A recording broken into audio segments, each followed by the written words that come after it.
podcast is intended for mature audiences. The views and opinions expressed are those of the panelists and do not reflect in any way those of the podcast partners, sponsors, or affiliates. Enjoy. Hi, this is Michael Buffer, and you're listening to the voice of the people. Let's get ready for Boxing Voice. The views and opinions expressed are those of the panelists and do not reflect in any way those of the podcast partners. Every day I'm hustling, every day I'm hustling, every day I'm hustling, every day I'm hustling, every day I'm hustling, every day I'm hustling, every day I'm get in the right swing, get in the right swing, get in the right swing, get in the right nigga, what up boys? Yeah, welcome back. Welcome back. Good afternoon. Good afternoon. The energy is here. Shout out to Justo. Shout out to Stainless, inspiring the community. It's going down. Border Wars 10, Florida. Keem the Dream taking on Marvin the Tank. Coming off the draw. He ain't look too good. So Marvin, Keem said he wanted all. Yeah, we going down to Florida, man. We haven't picked a location just yet. Still looking at venues. Still looking at venues and see which way or what direction we're gonna land. Keem looking at possible venues. There's rumors that he talking about putting a ring in the middle of an empty gymnasium. That's how many Puerto Ricans he gonna have in Del Rico if we bring it straight to his hometown, man. It's going down. Brandon. Oh, man, it was Cincinnati. You ain't been to one of these yet, man. Let's see if you gonna make it to Keem's first title shot. 2 belts on the line. Daring to be great. Gabe Rosado style. And if all goes well, it's gonna be the debut of young Francis, the praying mantis. Francis, man, what's going on? Are you excited? The champ is here! The champ is here! Yeah, what up, people? Shout out to everybody out there, you know what I'm saying? Thank you to the man upstairs for another one. But yeah, I'm definitely excited, man. Border Wars 10, Florida. Let's get it going. Texas was amazing. Keeps getting his first world title shot. Shout out to him. What's going on, guys? Yo, double soundbite, yo. We had the itchy finger trigger. We got Doomsday on the 1s and 2s of the soundbites. What's going on? Buenos dias, man. Bro, it's Border Wars X. You know what I'm saying? Yeah. Cross them, champ. It's Border Wars X. It's a big one. You got Marvin the Tank Furman versus Keem the Dream in Florida, bro. El sueño. El sueño. Y está soñando. What? He's dreaming of championships. He's dreaming of belts being around his waist and over his shoulder. He's dreaming to achieve greatness. Shout out to the Dream. There was some confusion in the beginning about whether or not he wanted to fight, whether he was given the fight and maybe he didn't want it. There was all this confusion. But I think Keem the Dream, especially right now in this episode of Border Wars, he's going to make that very clear that he wants this fight. I think he did that already, man. I think that he let the world know he's gonna go against his team's decision, and he's gonna be young Canelo of TBV Border Wars, man. He's gonna go ahead and fight Austin Trout and Laura, even though they don't want him to. You know what I'm saying? He's gonna take that Mayweather catch weight of 152, even though they said no way, don't do it. And that's what this is about, man. This is about testing yourself. All right, let those words ring true inside your dome. You know who you are. Afraid to test yourself. Maybe you failed and you scared to come back. You know, maybe you only want a specific fighter, event, trainer, boxing shoes, gloves, man. Forget all that shit. That's some soft ass shit. Shut that soft ass shit up. All that soft talking. I know you. Get in the ring and swing, man. That's what it's all about. You know what I mean? We got plenty of other shows where it's all about talking, man. It's all about talking. But today, I woke up extra early, and I went through all the hidden Border Wars content, and I start releasing to the public. You know what I mean? A lot of old work out there. You know, putting the return of El Loco Sands, because he's also on this undercard. We can't forget that Canadian Super chat. 3-0. Jose El Loco Sands from Canada will be returning, and he's going to be taking on Young Iron Sal. These two names were big in the division, or let alone Border Wars, but they've kind of died out in my opinion. Super chat from Show Kid 2000. It says, is Mario still looking for an opponent? He sure is, but are you 5'6", 185, 175? Yeah, we matching Mario carefully. No more out of his division matching, man. We need a 175 pounder, 175 pounder, 5'6". I actually got somebody. Is the same dude. Remember I told y'all once upon a time that there was a dude who felt his wife could fight Naja?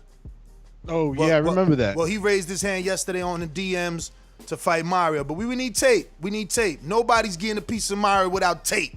We want tape, man. You want some of Mario, we want tape. You know, there's another dude. He's going by Supreme Tax. He sent me the tape yesterday. I put it in the Border Wars chat. Did y'all see it? Nah, he there to tax people?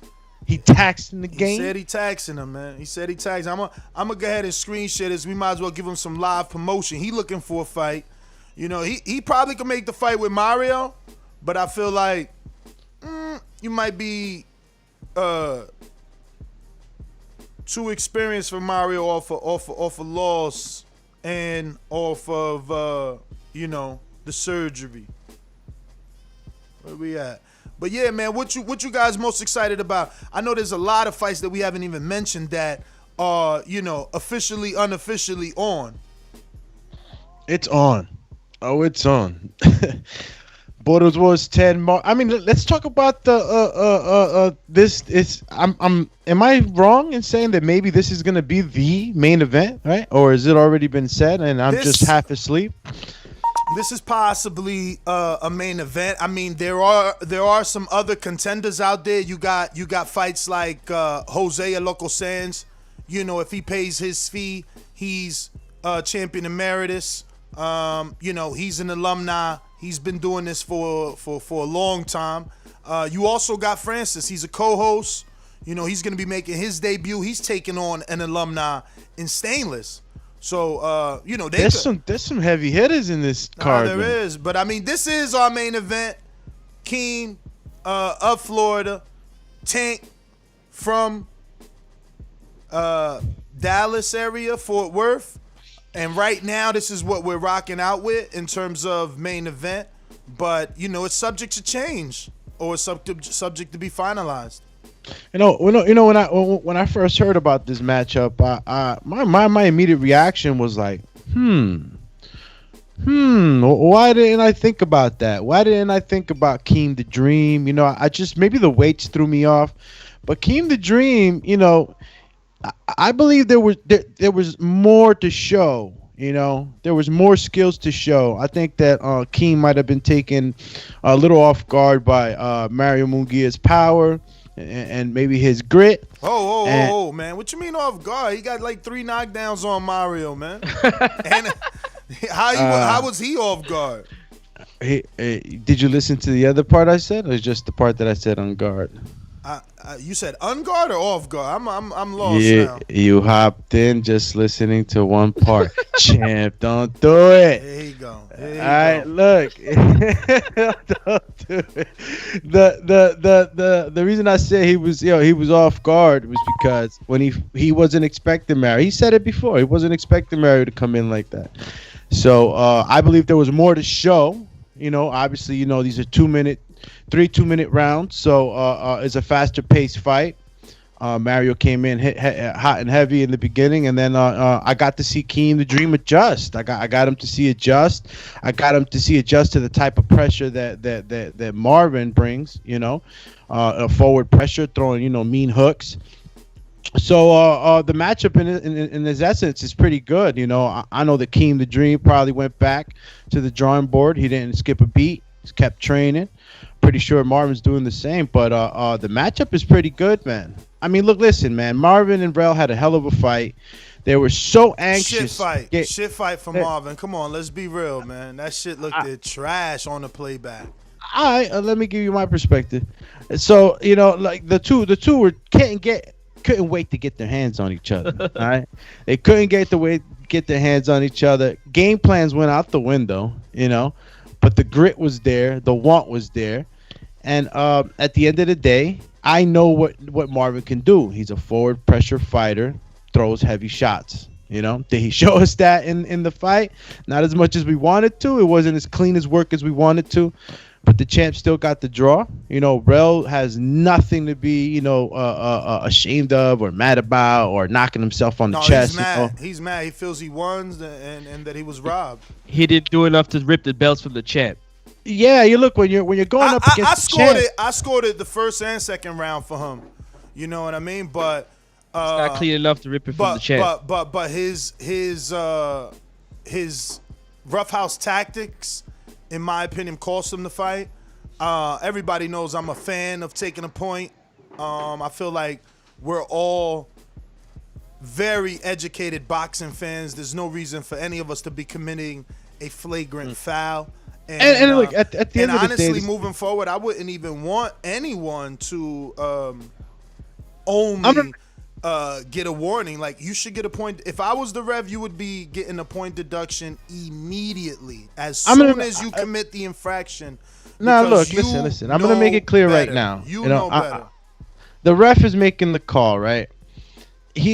And Rel totally understands. I talked to Rel while he was in the fight. I spoke to him in the corner when I gave him that warning. This is three round fight, 2 minutes. This is not a professional fight where you can get away with maybe 1 or 2 or 3 warnings and or maybe the ref will, his timing, he'll wait a lot longer. Because he knows that's a 12 round fight, 10 round fight, whatever it is. It's a 3 round fight, 2 minutes. And we don't want nobody to ever believe that they could get away with low blows and not respecting the third man in the ring. If you're told to break clean, and I'm saying break, you got to break clean, man. And not to make that not to fall into that rabbit hole, but at the end of the day, he fought the way he fought. He protected himself, and at the end of the day, I feel like there was more to be shown, but I digress. Now Keem the Dreams is stepping up, and I'm saying that I believe that him and Marvin style will match up pretty good. Mario Munguia wasn't, I guess people weren't expecting too much from Mario, to come in. And when he started lighting up Keem the Dream, everybody saw that Mario had power. So, he reacted right to the power. He prevailed, got the 3 knockdowns like Ness said. And then he got the W. So I 3 rounds, 2 minutes, but I got to see a lot. I got to see a lot, and I want to see more.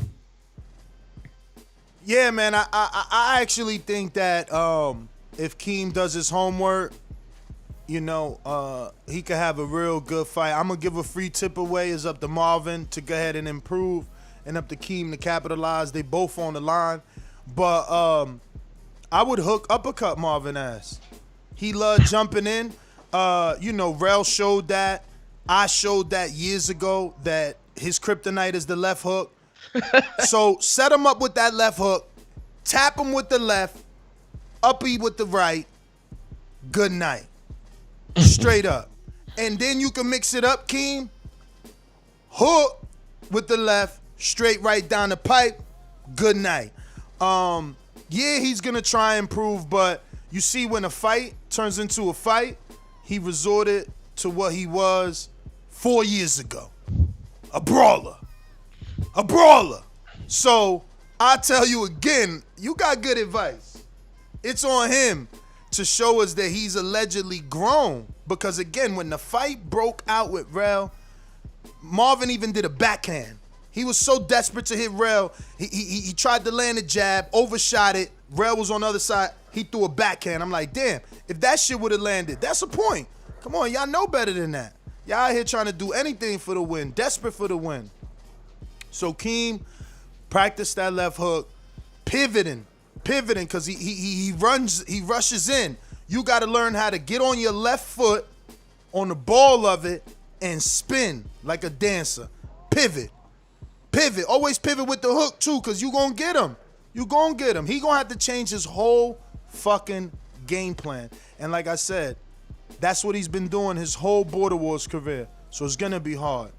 You practice for the left hook, uppercut, left hook, straight right, and work his fucking body. He's used to being the bully. You know what I'm saying? So you could be the bully without having to meet him in the center. You know, counter him to the body. Bang, bang. Get out the way. But and anyway, he moves well. He's not inclined to clinch too, which I like, right? Keem is not like so quick to clinch. He's quick to try to work his way through it. So yeah, remember there'll the be a lot of cleaner work. He Yeah. did a shoe shine on Mario, and that resulted in a knockdown. You know what I mean? So he just got to remember with Marvin. Marvin's obviously a bigger puncher. He's a heavier dude coming down. So when you do your shoe shines, make sure you be careful to bring that left hand back up so you don't get caught. I'm not too big on shoe shine. You get smacked upside your head while you're shining shoes. I take that. Nah, I hear you. Leave that for the shoe shine challenge. You know, leave that for Ryan Garcia when he's on camera. Yeah, but for Keem, it worked for him though. Like, go back to the tape. He hit Mario with mad little uppercuts. Ba ba ba ba ba ba. Dropped it. Hey yo, why you laughing? but he It dropped Mario. For It real. dropped Mario.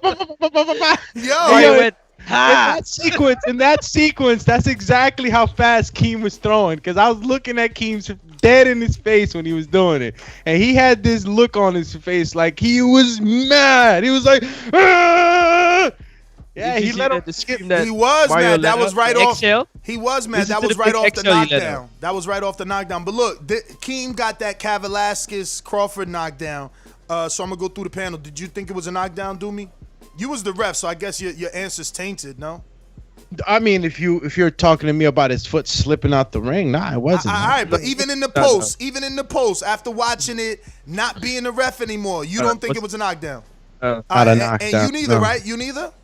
No. Okay, so neither one of y'all think he's chinny. No then. bias. This is actually No. Listen, we're moving on. So obviously, if you don't think it was a knockdown, you don't think he's chinny. Hell no. Okay. No, he held up. Look, Are you crazy? he held Yeah. up. Mario hit hard Held as up. shit, bro. Mario hit him a few times, and he ate them shits, yo. Yeah. Like I So- get to see the person's face. Marvin, you say Marvin go knock out Keem? No. Don't get That's it where I'm twisted. going. That's where I'm going. Like punch resistance, all I that. know. Like I'm trying to figure out who y'all think is the puncher, who y'all think has more resistance for punch resistance for this particular fight. Yeah, look, Keem showed punch resistance. You know, he showed that shot that hit him. That you guys. This sounds like something we could do. He said, "I will be 41 in March. Let me know if your boy won it." We need tape though. Just because you older than Mario, don't mean it's a safe fight. We need tape. 5'5", 180. 5'5", 180. That's Mario's height though. That sounds perfect. You already ahead of the Yeah. game. I'm gonna tell you. You know, we just gotta hope that the skill level is right there. Mario, you know, coming off the kidneys, the loss. You know, there's a lot of shit. But that you show kid, you put yourself in the hat for sure with those statistics. 5'4", no 5'5", 180. That's good. But if we're going back to punch resistance, like we were talking about, I truly believe that. I know that Marvin for this camp with Rel, he started to spar bigger fighters since the last time he sparred you, Nessie. You cracked him with the right hand, and he had to reconsider jumping in there with somebody big again. Left hand. Sorry, my apologies. His kryptonite, Whatever hand it Keem, is. his kryptonite, left hook. So, and that's no slight at you, Marvin, either, because he did crack you upside the head with that shit. You know what I'm saying? But he sparred a bigger gentleman in this fight for Rel. Keem has been sparring heavyweights and be taking big shots from them. You know what I'm saying? They've been eating them. Yeah, but so, that's my issue. When Keem post sparring, he is taking big shots. So like, is that taken away? And on fight night, my man is like, "Hey Adrian," you know what I'm saying? Nah, I think that what that does for him is that lets him know that he can take a shot, so he more confident when he working on the inside. That if he do take a shot, he can one roll with it until he can take it. You know what I'm saying? That's my take, anyways. Hey, listen, bro. Let's not say so much about Keem and not say nothing about Marvin. Well, Marvin's still a threat. No, well, let me Marvin's ask you. champ, bro. Let me ask you, Doomy. Yeah. Marvin is 3-0 and 1. Keem is 1-0. Uh-huh. Do you think this fight was fairly sanctioned, or should we be rethinking it because Marvin is this dog, or he's so much more experienced than Keem? I'm gonna say this, right? You know, sometimes it's like Teofimo Lopez, right? He said, "Yo, I could take this guy out. I know I can. You know, I believe I can. In the hearts of my hearts, I know I'm ready for that. You know."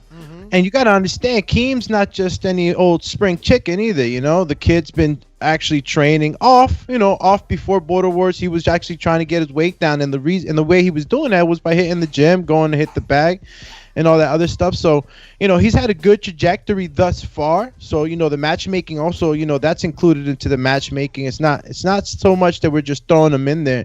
He's had a fight. He's been fighting condition. Both fighters are, but you know, yeah, I gotta go with you know, Keem is ready for this fight regardless of what the record might show. All right, so we gave the main event all the clout and recognition it deserved, but we have a lot of fights on the Super docket. You know, so Francis, did you just send me that? I could have sworn I just seen it and now I lost. Pre-pro.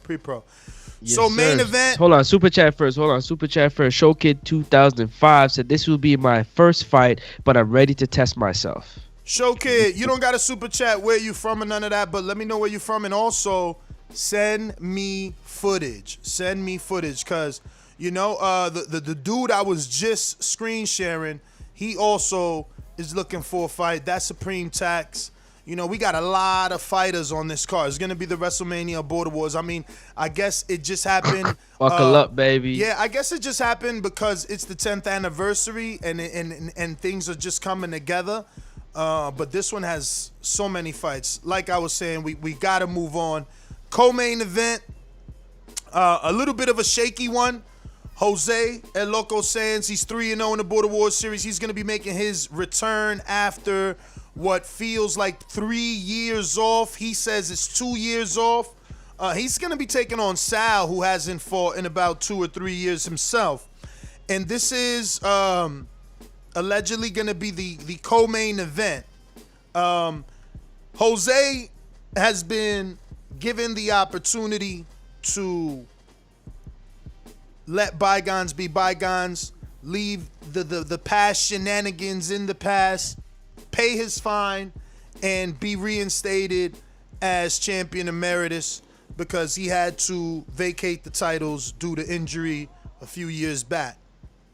He countered us by saying, look, I'm going to make sure that I give you the best Border Wars possible.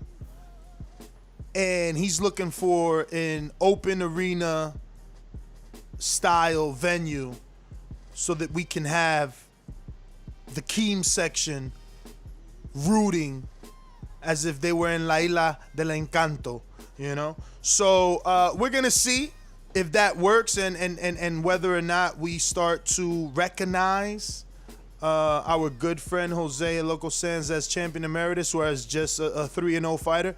But nonetheless, the fight with him and Sal, if it happens, I think that it's a very good fight. I think Sal takes this a little more serious than Jose. And if Jose doesn't understand that, he can find himself with the first loss of his career. Where Cruz was dangerous because of power, I think that Iron Sal is dangerous because he is a pure boxer. He understands the sport. So he won't do the chasing around that Enrique did without cutting off the ring. And he won't make the mistakes that Cruz did, you know, being in his hometown trying to score a knockout over Jose. So it's a very good fight, you know, and for Jose, he gets a lot of stick because he talks a lot of ish, but his last 3 opponents will be reading off Enrique, Cruz, and Sal.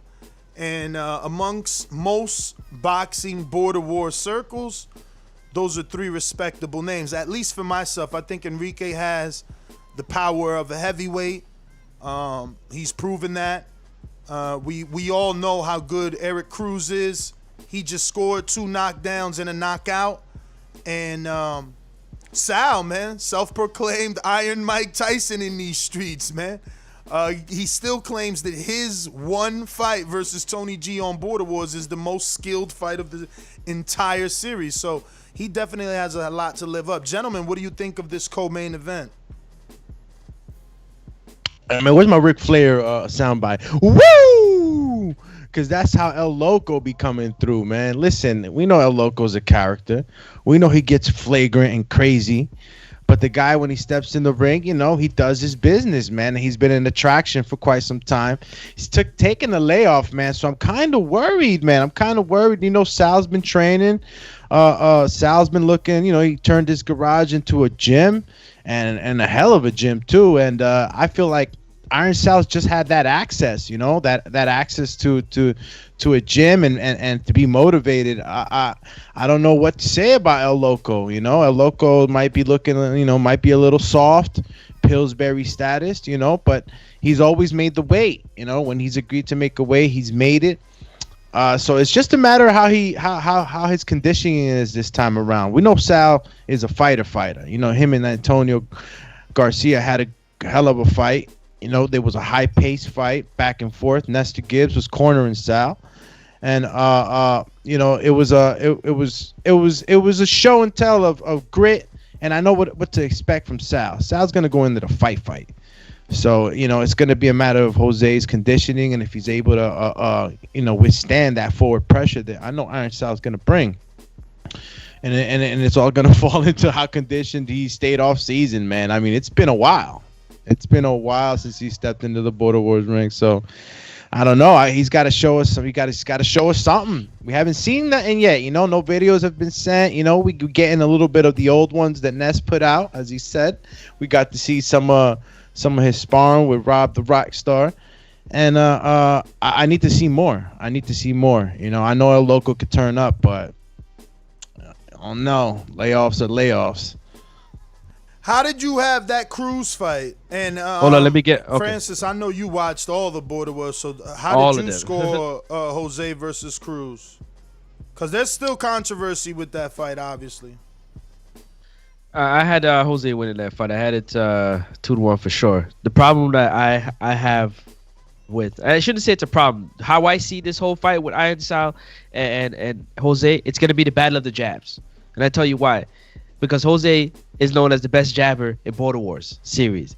If you can't out jab Jose, he gonna jab your face off until he wins the fight. So let's see how improved Sal is and whether or not he can negate the jab, as well as the jab and the attack of El Loco is very calculated, and he knows it. So that's my take on this whole fight, this co-main event. It's gonna be the battle of the jabs. You heard it here first.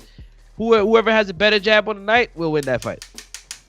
I think reflexes plays a major part. I was watching some of Jose's footage early this morning. I watched obviously the tape with him and Robert the Genius.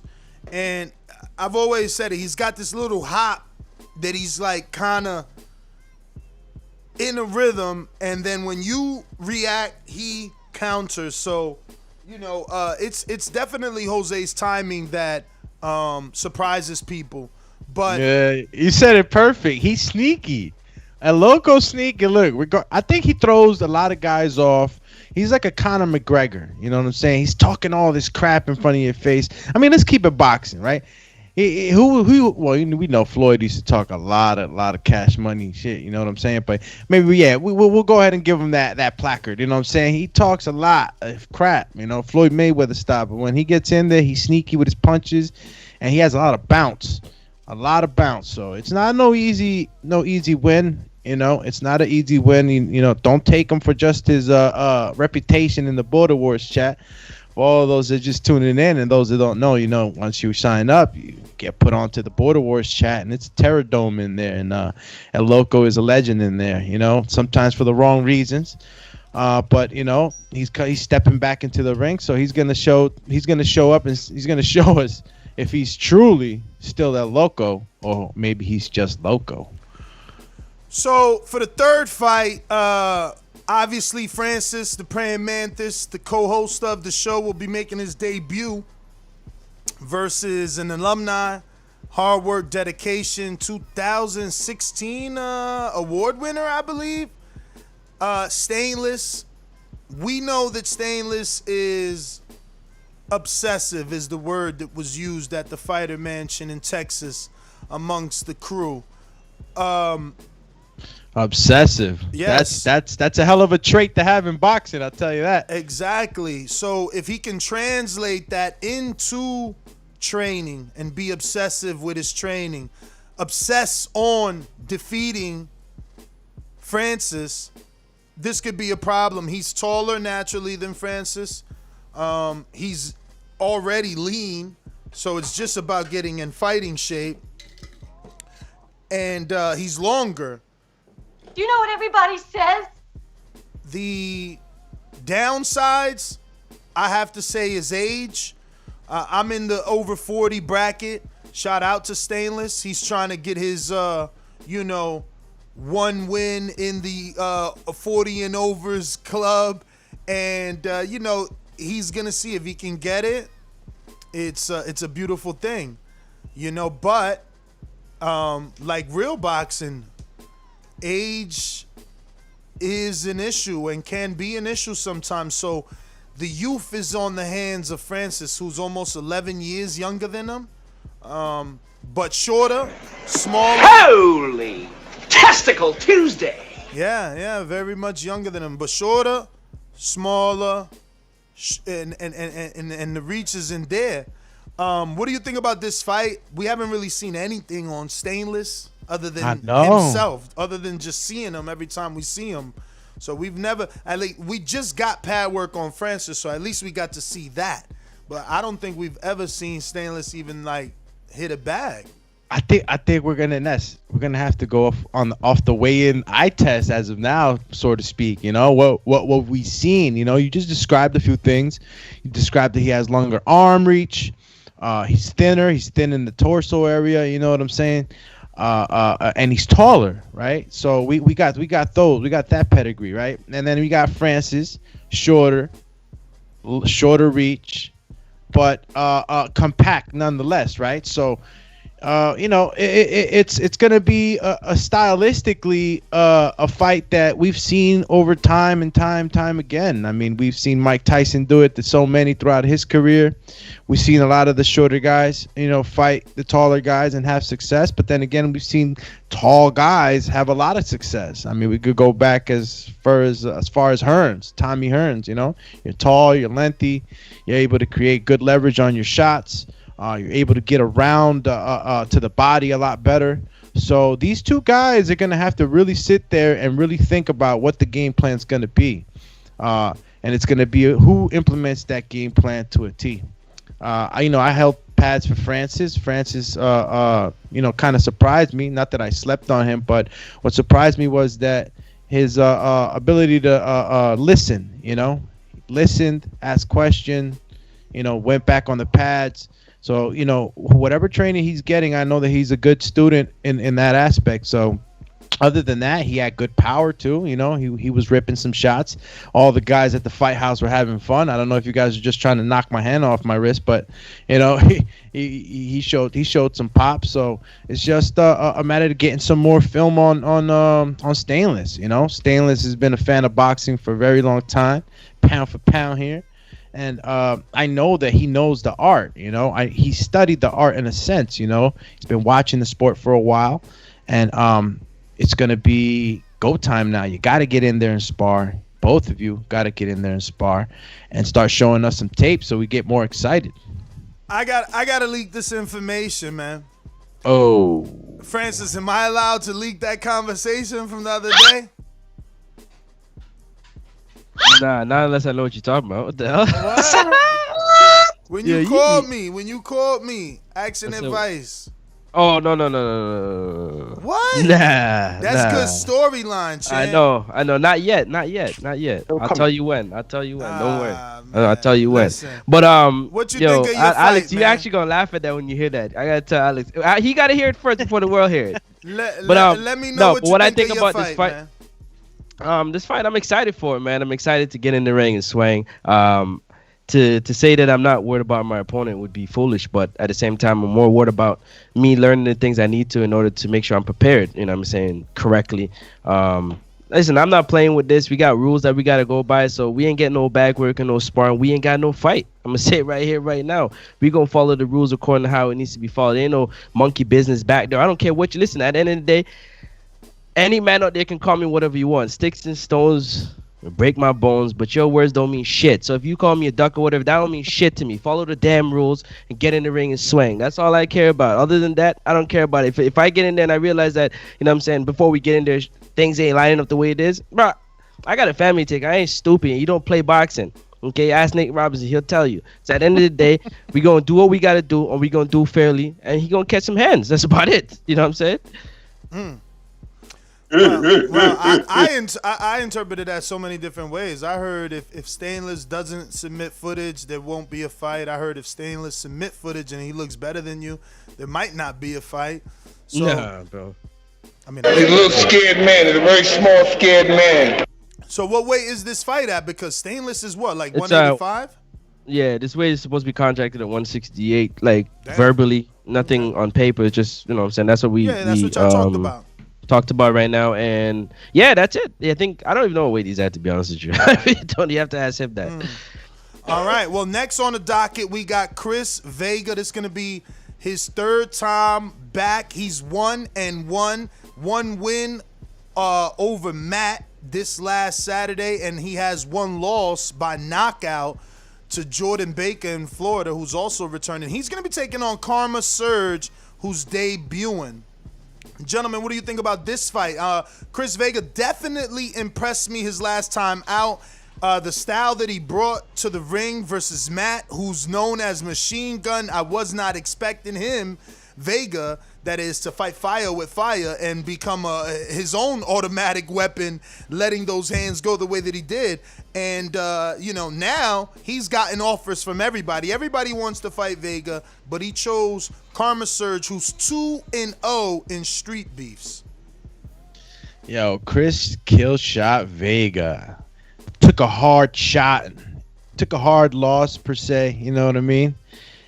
Went back to the drawing board, thought we weren't going to hear about him, and boom, shows up in Border Wars 9 and gives us, in my opinion, with Matt Machine Gun, the fight of the night. I mean, I never seen. Last time I saw a fight like that was his brother Supermex. You know, in the fight with Santi, it was just nonstop action. And initially when the matchmakers were talking about this with Karma, we're just trying to get a grip on where the skills were and everything else. And one thing we did notice about this fight, that both Karma Surge and Chris Vega fight till their gas tank is out. They fight till their gas tank is no more. And Karma Surge has some video on his Facebook, and he's competed in the Street Beef series, and he wants to come on over to Border Wars and test himself in the Border Wars ring, appropriately. And the guy that he's fighting, Killshot, it's going to be a guy that's going to push him just as hard as he's been pushed in any of the fights. Killshot showed me that he's ready to go, balls to the wall. There is not a drop left in his gas tank. Karma Surge showed the same in some of his fights that I've seen. He's taking some hard shots. He's taking some counts, but he keeps on fighting, and those are the fights that I anticipate. Those are the fights that I know are going to give me high octane action. So, I'm excited for this fight.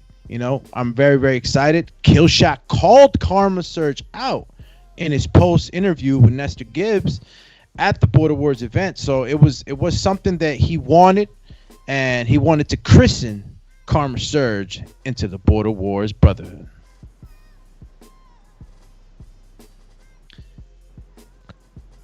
Yeah, that's a great fight, man. Karma Surge and Chris Vega. I mean, the fight they had between Matt, I thought, just from rewatching the tape again, no bias or nothing, I thought Matt won the fight. I thought he had a lot of the cleaner work, but it looked messy because they were so close at times. They were kind of smothering each other's work, but when you actually took a second and watched it, I had Matt winning that fight. But You know what I'm saying? And that's already done and over with. So we move on to now Chris Vega, who's calling out Carmen. That's going to be a tough fight for Chris Vega, but he showed that he has heart and he's not willing to quit and back down. Carmen is going to be a little bit bigger than him. And it's going to be a firefight, man, because Carmen Surge, I guess, feels that he is more the superior fighter. He's the bigger dude, so he's coming in with that bravado, that confidence. And Chris is coming off a win. You know what I mean? Not stopping, but putting hands on Matt. So it's two little trains colliding, so to speak, and something explosive is gonna take place. I like that. Two trains ready to collide. They hit the lever, they locked it in, and they're headed towards each other. That's what I expect in this fight. So, yeah, action. Do I expect? Yes. Will I receive? Is yet to be known, right? And then that's pretty much what I got to say about Killshot and Karma, man. And again, we got to wait for more film to come in from the training to see if they've developed. I know Karma Surge is 3-0 in his street beef reign, so it's just a matter of how they adapt. Karma's coming into a different world here. I know the grit and all that other stuff that he's experienced will help him in a sense, but. In a sense, this is a different game. So I hope that he's making his preparations, tailored to the boxing ring. For sure, man. A lot of people are saying that Matt won. Comments. And Matt's been receiving some offers. Who asked? I think Mario wants Matt. Yep. Who else was trying to get lined up with a Matt fight? Man, look, Matt had nothing. Matt could walk out of that ring, chest out, chin up, laughing, man, because he gave us what we wanted, and that was a hell of a fight. Now, at times he might have looked like he slowed down, but what I did see, and if you see the development, man, see the thing is with Matt, Francis trying to stay quiet. He offered Matt the fight. What? Oh, maybe he was trying to get out the stainless beef. Say what? I had to go These through all my these conversations. I had to go through my texts, man. You're doing your good job chefing this morning, brother. Hey, listen, he's stirring up the crock pot, and I like what I'm hearing. That would have been a good fight too, but looks like Stainless has his bullseye on you. Damn, Caesar in Vegas just text me. I'll take Matt.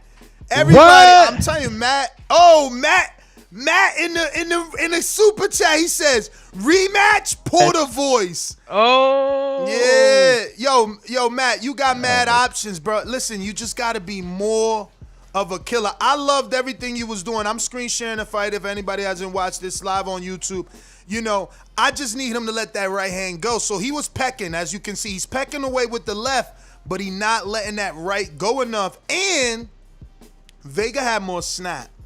Vegas punches look like they have more whip.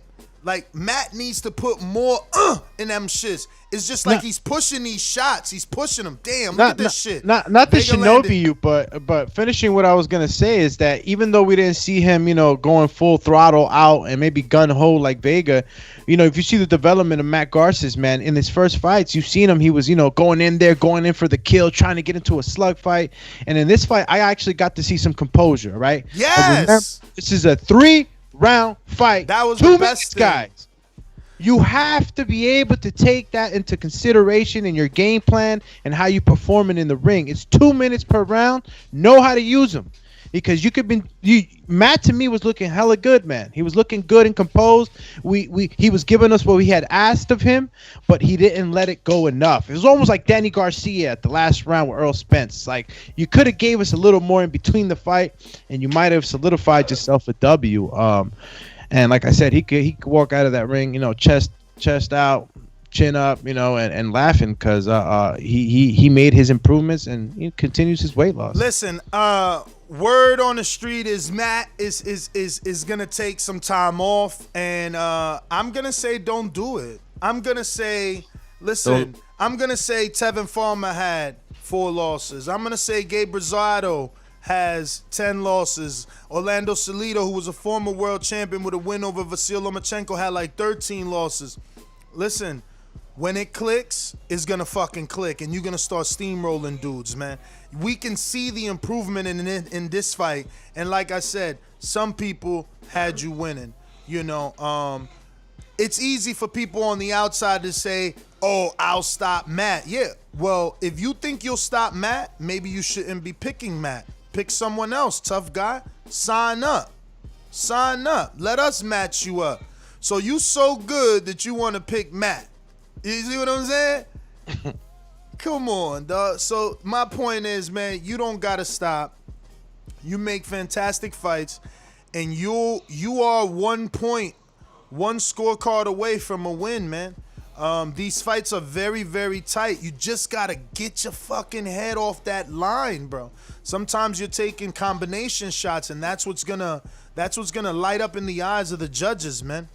But hey, yo, do me. He's got offers, yo, Matt. I'm telling you. Tell me right now, Matt, as tall as he is versus Mario, isn't a fantastic fight. Yeah, that'd be a great fight. Vince said that. Yo, he could literally get Alex, that win right there over Mario, little short ass. The blueprint is there for Mario to get beat, you know, and the blueprint is there for Matt. But the issue to beat Matt at the height of Mario is, can you hit your target? Can you hit your target? Who, can Mario hit the target? Hell yeah, Matt is way Matt's scared taller. to be hit, bro. What are you talking about? But Matt is way taller than Mario. And so is Keem was taller than Mario. Your point? What you mean? What do you mean? Yeah, he barely you trying to say hit that Keem. Matt's taller than Keem? Yeah, he barely hit Keem, bro. He hit Keem what, like, we could count the shots that Mario landed on Keem. So yeah, they was big and powerful, but lack of inexperience, yeah. Alright, and that's what I'm saying. Yeah. Matt got all the experience. This will be his fourth fight. Yeah, Matt does have the experience in that bout. You know what I'm saying? All day. So look, he's gonna punch him? He's gonna punch him? We don't know. We don't know. Look, Mario busted his fresa, so he knows what it feels. You know what I'm saying? He knows what it feels like to be in the ring, and it's just a matter of how he returns and how he adapts and how he feels about it and all that. But, you know, what we know about Mario is that he got the power. You know what I'm saying? He got the power, so if he lands it, he can cause some damage. Hey, yo, Alex, I wanted to show you the hypocrisy in boxing, okay? This is follow me, okay? I ain't talking this. I'm talking to you right now, okay? When me and Stanley said, yeah, he said he wanted to fight me. Say, yeah, know me being who I am. Like, yeah, fuck it, I'll fight you. Like, that's what's up. Not checking nothing, right? He said he really wanted somebody else, but he'll fight me. He said, yo, if Francis can't make the fight for whatever reason, I'm still trying to fight because I'm training, right? And everybody just brush past that, like, oh, he's not saying that he's not ducking Francis, but he's saying like if Francis can't make it. So what's the difference of what I'm saying when I'm saying that if the situation don't match the way it is, if the fight can happen, I'm also still trying to fight. What's the difference, Alex? You explain to me. The difference is that he's saying if you I'm talking to Alex. Oh, all right. Nah, he's saying that if you don't take the fight, he still wants to fight. You're saying that if the things that we require, like the videos and stuff, if that's not turned in, you're not gonna fight. Mm-hmm. But are you still gonna fight? You know what I'm saying? It's like I was thinking about this last night, having maybe well, I'll talk this with Ness and you guys off air, but like just having like a contingency plan, because sometimes things happen, guys pull out or whatever, and maybe the sign-up's already closed and you had some people that still wanted to participate. Yep. We could put them on a waiting list, and if something happens, in a reasonable amount of time where, the event can still be saved or that slot can still be saved, there'll be a guy to step up and fight. But I don't know. Francis, I think the people, they're just like Mario. They want to see that gun ho, no matter what. I'm a step in there attitude, I guess. The not the haters, but like the people that you explained it perfectly. Nah, man. He said he said something totally different. You said something totally different than Stainless, but it doesn't even matter, man. What matters is that you get in the ring and you swing. So next on the docket, we got Kendrick out of Dallas Fort Worth. He's going to be training out of R&R Boxing Club, the former home of Earl Spence and the home of our Border Wars champ Marvin, coming off his draw with Terrell Harris, Fire Flame. So Kendrick is a heavyweight. He'll be taking on Santos. Both of them debuting. Both of them with amateur background. We know more about Kendrick than we know about Santos. All we know of Santos is that he says he has about 40 amateur fights. Real quick before you get to the rest of the Super pedigree, Eric Cruz says Matt shows every fight he's a warrior. You're daggone right. Anthony Edwards come back with one. Hold up, the Cobra. I got to do that every time I say it. The Queen City Cobra says, I want to show Mario some southpaw tricks to help. All right, champ. You got to link up with the Marioski, man. He'd appreciate that. Since he skipped his way to the line of the topics, Queen City Cobra was offered a fight with knockout artist Jordan Baker from Florida. Pound for pound number one. At a catch weight, self-proclaimed pound for pound number one. Yeah, you didn't let me get it off. Yeah, go I ahead. ain't let you get it off. So he offered Ant a fight at a catch weight of 165. Anybody that was at the mansion in Texas with Jordan knows that he was weighing 163 with clothes on. Because Ant and eating Waffle House. and eating Waffle House. Because Ant was not around or couldn't make his last fight because of injury. Jordan requires collateral and wanted to put the weight stipulation of $100 per pound over weight. Ant said no. He said, look, this guy don't want to really fight. I only missed one time because of injury. People missed twice on me because of they pulled out twice. I showed up to 2 Border Wars and they didn't fight me, right? So Ant feels a certain type of way. Jordan feels a certain type of way. Doomy, you more experienced. Is that too much of a fight for Jordan? Like, as a Jordan fan, I'm like, yo, test the knee out, man. You coming off of an ACL and MCL surgery. Test the knee out. Why you want to get in there with a dark horse like Ant? Even though some will say that this is the right time to get Ant. He pulled out his last fight with 3 injuries. He's older than Jordan Baker by maybe fucking 10 years. And he's coming off a loss to Marvin almost a year ago. So he'd be out of the ring for a long time. Is just the perfect match at the right time for Jordan, or a little too much too soon? Well, unless when that match came across the matchroom table, you know what I'm saying? We looked at it like, the experience from Anthony and his amount of fights that he's had, has gone up against different styles. But then you had Jordan Baker who went in there against Chris Killshot Vega and literally just went in there as a hunter and literally just, he did the thing. He was very impressive in the way he finished it. I say both of them had injuries. That was the initial response I had to. It was like, both of them have injuries, and I don't know if that gives them an even playing field or whatnot. I didn't know what much to say. We only got to see Jordan one time, and he does have that tick that needs to be worked out. So going with another fight wasn't really out of the playbook. You know what I'm saying? It wasn't really out of the playbook. But if the fight would have went forward with Anthony Edwards, I would have not hated it.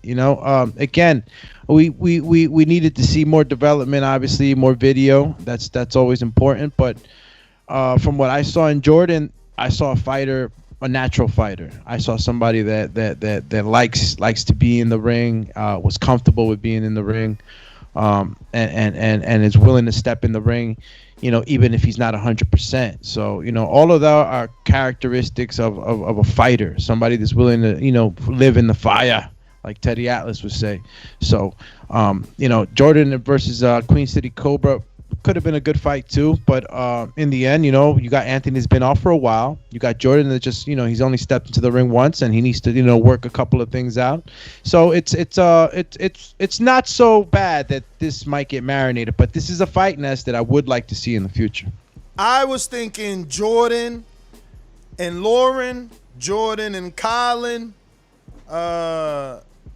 Jordan, even maybe Jordan Rob, but I don't think Rob could get to the 168, 165 weight class. That would be a good fight. You know, Rob was high octane, man. Yeah, I told Jordan, I said, are you sure that's what you want? Because Rob lets those hands go. Rob Vega would be a war unless, maybe Rob punches a little hard. I don't know. But Rob Vega, can you imagine the fucking fireworks in that fight? Bro, it'd be nonstop battle. Oh, my gosh. Nonstop battle. Both the guys don't want to give any ground up. It's just forward. And those are the fights that are exciting. I got to tell you, Rob, I don't know how much he weighed in the last time he competed against Matt Machine Gun, but if I'm mistaken, he was 180 or something like that, right? 185, I think, 185. Yeah, that's 20 pounds, man. I don't know if Rob, has the time or the will right now at this moment, to drop 20 pounds to step in there with Jordan. So 4 months, you can't lose 5 pounds a month? I mean, you could, but it's all on Rob's mentality. And look, we know that Rob's known to turn up when it's time, when he wants something, when it's time for him to want something. Jordan's saying he wants no one coming off of L, but Ant's coming off of L, champ. What are you talking about? Okay. Ant's coming off of laws. Ant's coming off of laws. I was about to say. And who's out there with a win then? Let's see who's out there with a win at 168. At 168, who's out there with a win? Wow, Matt versus Rob was 168, champ. So, I mean, it's not like Rob can't go down. Who said it was 168? Our Super Max on the text. Okay, he knows. You know what I'm saying? Team So we got a Maxi. 168. Rob, listen, if you're listening, Rob. But he already said he can't get down. Him and Jordan talked already. Okay. Him and Jordan talked. He can't get down. He can't get down, man. I never. But we could do Jordan versus Caesar. If Caesar trying to come from Vegas to Florida, man. You know what I'm saying? Caesar. But maybe Caesar don't want that either, because I would understand too. I'm not, I ain't trying to fight somebody off a fucking knockout win as my first fight either. I mean, look, we would just have to, get interview Caesar, get to know where he stands as far as skill set. Has he been in the gym? Is he coming in strictly just to get in shape, or where his where has he be moving around? Look, I know Caesar, man. I mean, I know he has good height, right? I don't know if he weighs. Is he in that weight division? I thought he might have been like a 150. Nah, he's definitely in that division. Yeah. Okay. Yeah. I mean, I don't know how tall in measurement, but I think they're about the same height, so that's good. And Caesar seems to have some reach too. You know what I'm saying? Yeah. So you start to even out that playing field. You know what I'm saying?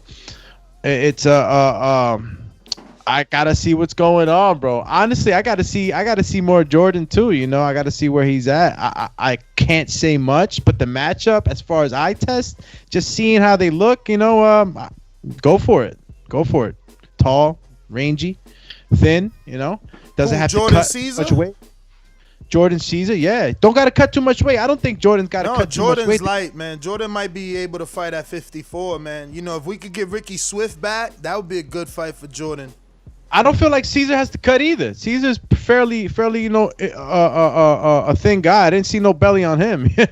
So, it's just a matter of just getting strong. Gotta see some video, man. See where they measure up in front of that bag, Yo, so let's talk some heavyweight action.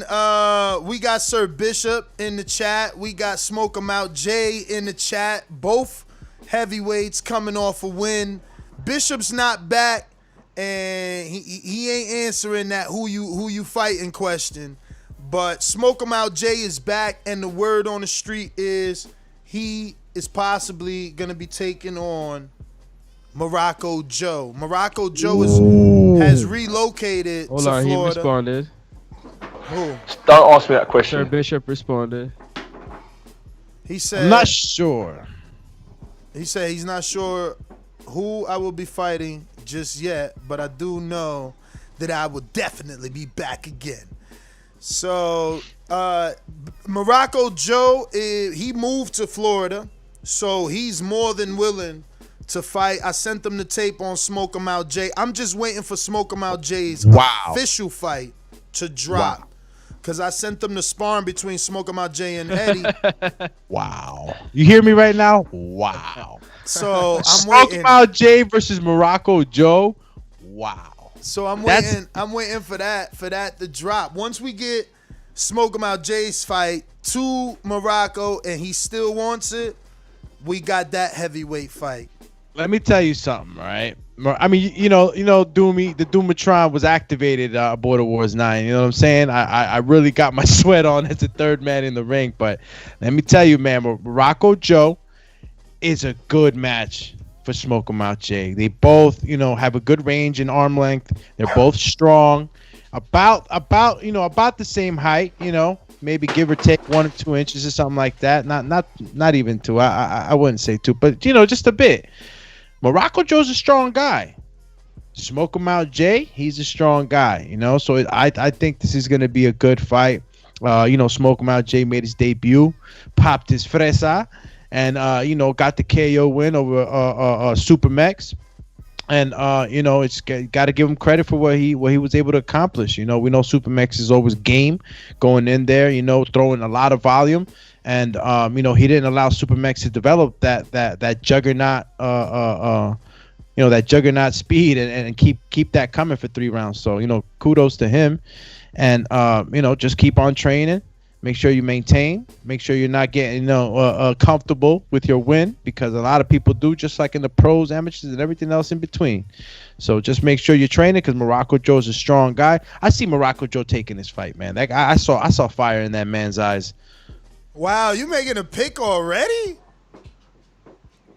Or you taking it like You trying to pin you to the mat, dude? You saw that? No, you trying to quick pin you. I didn't know what you meant. Like you say, I see him taking this fight. So then ask him. He just put it on him real quick. What did you mean, sir? I said I'm gonna say this. Hey, what happened? Nah, I meant that picking him as an opponent. For Smoking Out Jay, it's a perfect fight, man. You said regardless, he would take the fight. So I feel like Morocco's gonna take the fight. I saw fire in that man's eyes, so I know that he's gonna take the fight. So the other heavyweight is Tank. He's gonna be taking on Eddie from Las Vegas if everything goes according to plan for Eddie. Tank is coming off his win over Sony. Knockout win. Yo, I watched that fight this morning. Still makes you mad, huh? Tank was losing the hell out that fight. Yo, what? Losing the hell out that fight, bruh. And Sony, I had it wrong. I thought Sony only had to get up, right? That's not how it is, bro. Sony would have got up. He would have had to fight the whole round. That shit happened like in the first 4 seconds. If you go back and watch, the knockdown happens in the first 4 seconds. So even if he wanted to continue, he had a whole lot of round left. That would have been a lot of back foot, man. That'd have been a lot of getting your shit together. So, shout out to Tank out of nowhere, really put it together and landed a powerful shot that changed things completely around. But Tank moving forward with Eddie, man. I'm trying to pull up the little screenshot we got of that fight so people can know what exactly is what. But yeah, man, you guys can start to give me your thoughts on Tank versus Eddie. I'll set the pace and say I think that Tank. I rewatched the fight, so I was gonna say initially like, yo, he's gonna win, but I seen him get real tired in that fight with Sony, man. So I don't know if the experience of Eddie will carry him to a win. Because Tank is aggressive, but it's aggressive in spots. Again, after rewatching it after a while and being calm, he's aggressive in spots, man.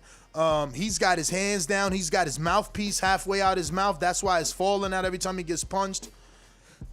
But the good thing about Tank is he's taking this fight, and whoever he's fighting, he wants them to weigh 250. He says, us chubby weights really need to make this about weight.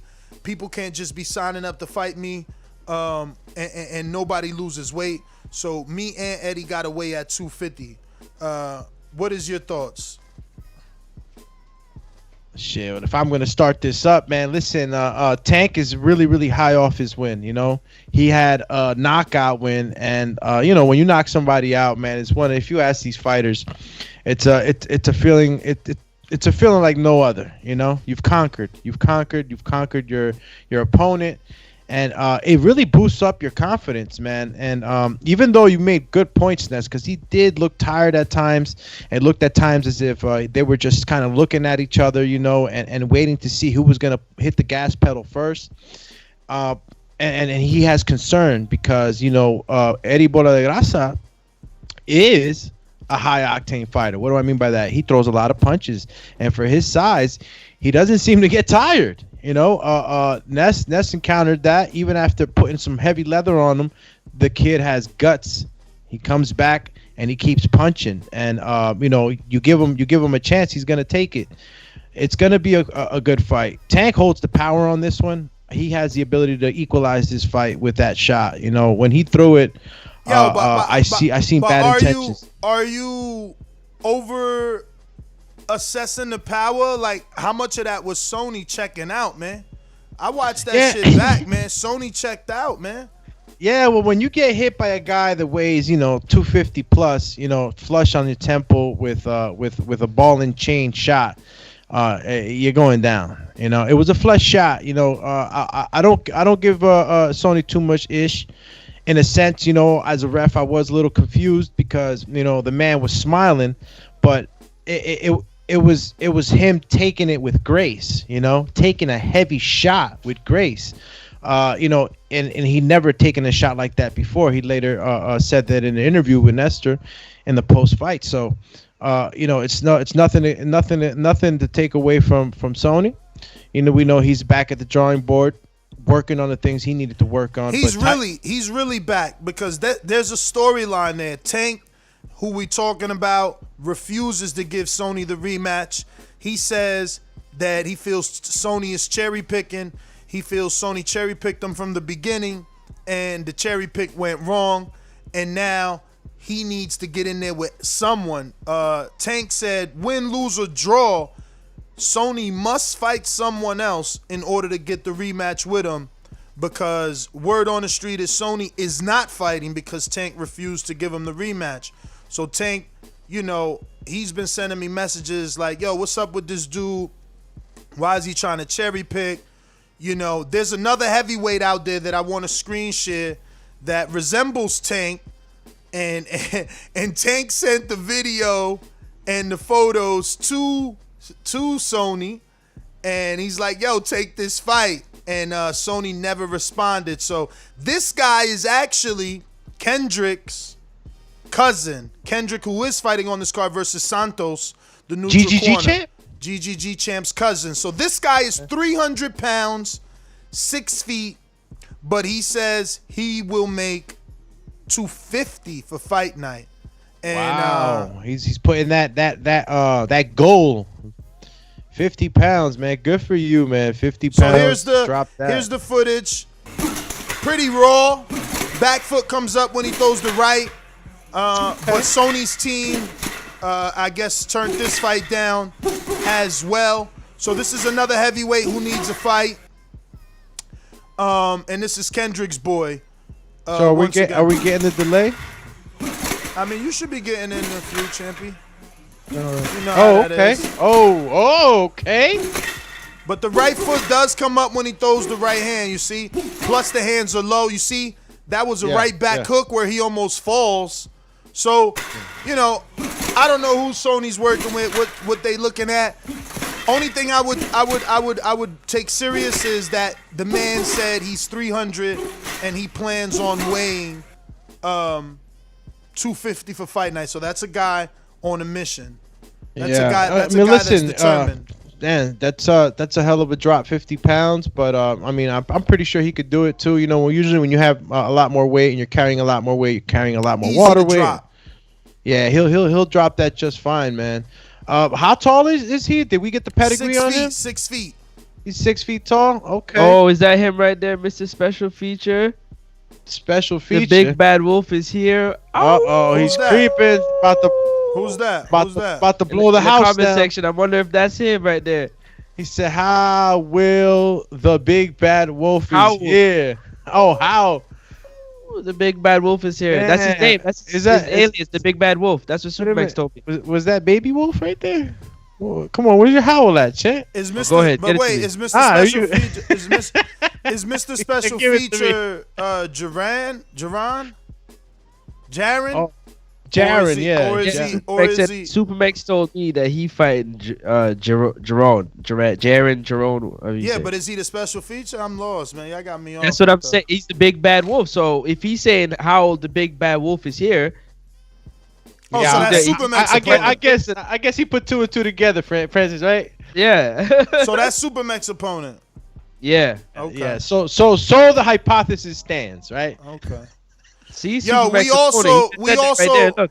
Yeah, he just said it. That's Okay, him. Supermax opponent. We also need a 175 pounder with at least one amateur fight or amateur aspirations and dreams, because Hector Munoz wants to bring another one of his amateurs. Well, a guy that isn't an amateur just yet, but will have one fight by the time.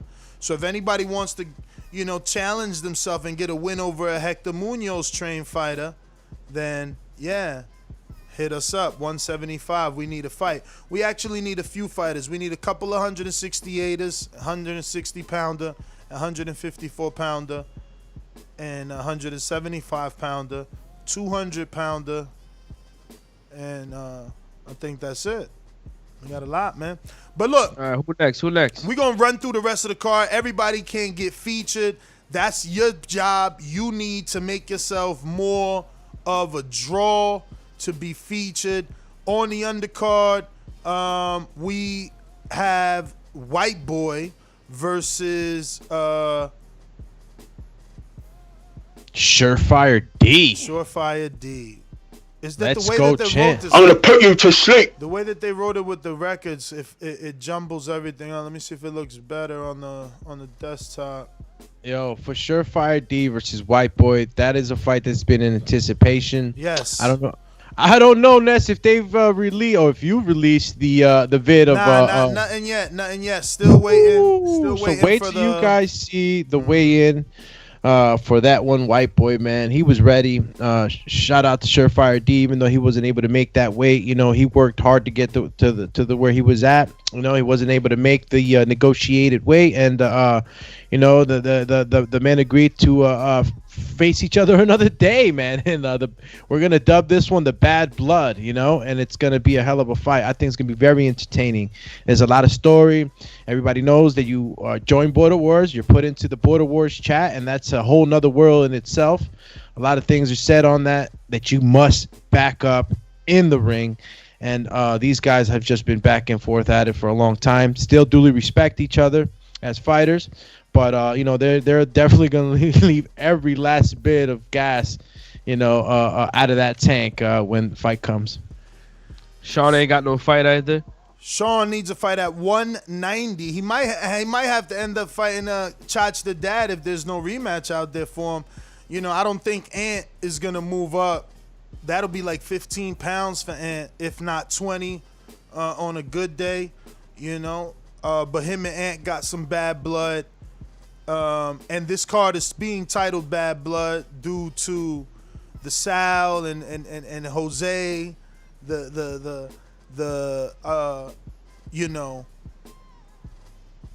not smoke him out. Damn, where's the other fight? Bad Blood is with White Boy and DeMarcus. Yeah, that's the Bad Blood.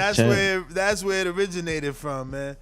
But also on the undercard, we're gonna be having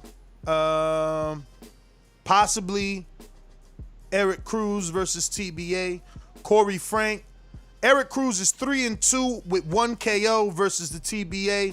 He's looking for an opponent. I don't know. He usually fights cruiserweight, but I don't know that him and Sean will fight. He's at a disadvantage there with Sean. Sean's way taller, longer, and very, very strong. Corey Frank, he's 1-0 in Border Wars, coming off his win over Donnell. He's scheduled to be on this card, TBA. Donnell wants to come back. He's 1-2, scheduled for TBA. Supermex is back, and he's going to be taking on Jaron and the Big Bad Wolf. And Supermex is 0-1-1, and Jaron's going to be making his debut. We got Mitty, 3-0, scheduled to be back. He's TBA, no opponent just yet. Adrian in Wisconsin, he's 1-0, scheduled to be back. Maybe him and Baker. I don't know, is Baker's knee good enough for the high output of an Adrian who trains every single day as a personal trainer as well as fighting? So, you know, then you got then word on the street is King Amin is debuting with greatness. So he's on the line. What? Yep. He's on the line. We're gonna get to those calls and see if that's the truth. We got Ambrose also willing to fight at 160, 168, 170. You know, I don't know. Ambrose, we need real sparring for him. Maybe he's a possibility for Mario. He's 5'9". I don't know. The thing is, he looks a lot better on the bag than he does in his sparring, but the sparring was controlled. Have you watched it, Doomy, with Matt? Yeah, I did. It was a controlled sparring session, you know, soft touches. But nothing to be able to gauge real time, real fight reflexes. Not enough. Yeah, to me, you know, you go to the first spar, the bag work and shadow boxing, he ever sent us, and he looks like a different person compared to that and the days of him working with J-Max. So I'm like, is this guy holding back? Supermax with the super chat. Call me the Wolf Hunter. Double up emoji glove. You taking counter punches now or no? If we got counter punch. Yeah, Sony said he got counter punch. Oh, He's been saying that. I ain't know that. Hadouken! I ain't see nothing about no counter punch at all. Came through early bird like 8 minutes ago. My bad, Sony. What up? Hey, yo, what up? Can you hear me? We hear you. Hey, yo.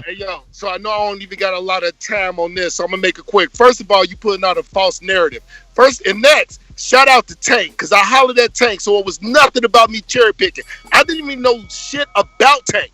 Tank was picked for me, so how was it a cherry pick? And in Pittsburgh, you yourself, Ness, you the one that put that out there, was like, y'all two should rematch. I guarantee you I'm going to put the rematch between y'all. That's why I asked Tank for the rematch. And this new dude that they put the video on, I ain't ducking no smoke. But I've been training for Tank. When I talked to Tank, and Tank said, look, I'm not going to give you the rematch. Go fight somebody else. I was like, all right, cool. Then they sent me the video of this other dude. Of course I'm not ducking no smoke. But why would I want to box that dude if I've been training to fight a dude that's 5'8"? So I told my team, Izzy and J-Mac, to set it up for Boxing Bars, Border Wars 11 or 12. So that is the true story behind it. Peace and love as always, bro. Keep that shit 100. Yo, let's go, champ. You feel me? You was better off not saying nothing. So my man said, he loaded. My man said, I ain't ducking, right? I want all the smoke. So I told my team, set it up for Border Wars 11 or 12. So hey, what happened? So he talking about the third quarter. So he need 9 months to prepare for a dude that never fought. That's what you basically saying, because this fight, Border Wars 10, is 4 months from now. Then the next one is gonna be 3 to 4 months from then, and the next one. That's what quarters are, bruh. So like, you just said you need 9 months to fight someone, and how you say you not ducking, but you saying, well, I can't fight no one else because I'm preparing for Tank. But Tank told you he not fighting you till you fight someone else. So you might as well go ahead and change that whole game plan. But you don't want to. What the fuck is wrong with this guy, man? You kidding me or what? Ain't no false narratives. I got all my Texas there with Tank. I'm telling the truth. It just sound like a narrative because that shit funny that you don't want to fight nobody else. And it was a cherry pick going wrong. You 268 pounds, 6'8", and my man is like 5'6". You was winning, and your ticker. It was your ticker, not your 10. You went down in parts, man. You went down in parts, and that's okay. But you need to get back on the horse. You need to get on the phone with a dude like Machine Gun and be like, yo, how you do that? Why you do that? Help me do that. Because he back. Loss after loss after loss in Fight of the Year candidates. No fear. You the one overthinking shit. Out here overthinking shit. Overthinking. And that's why you fucked up. You was winning. And I know you can do it, man. You got to. Yeah, shut that soft shit up. Get back in the ring and swing. Shorty Supermax just came off a knockout loss. He back like cook crack. Come on, man. Fucking Jordan off of ACL. And he didn't get knocked out as bad as you did. So Jordan off of ACL, MCL surgery. He back. Mario coming out the hospital from kidney failure, and he trying to come back. I mean, all right, it's me. I got a false narrative, but you the one talking about you ain't fighting till Canelo fight in September. I'm wishing on a star. Get on the saddle, man. Hop back on that saddle.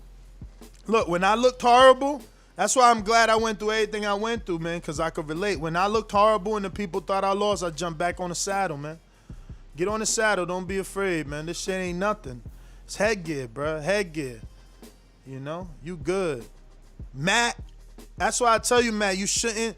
You are inspiring people. You can't. And you could legitimately beat Mario.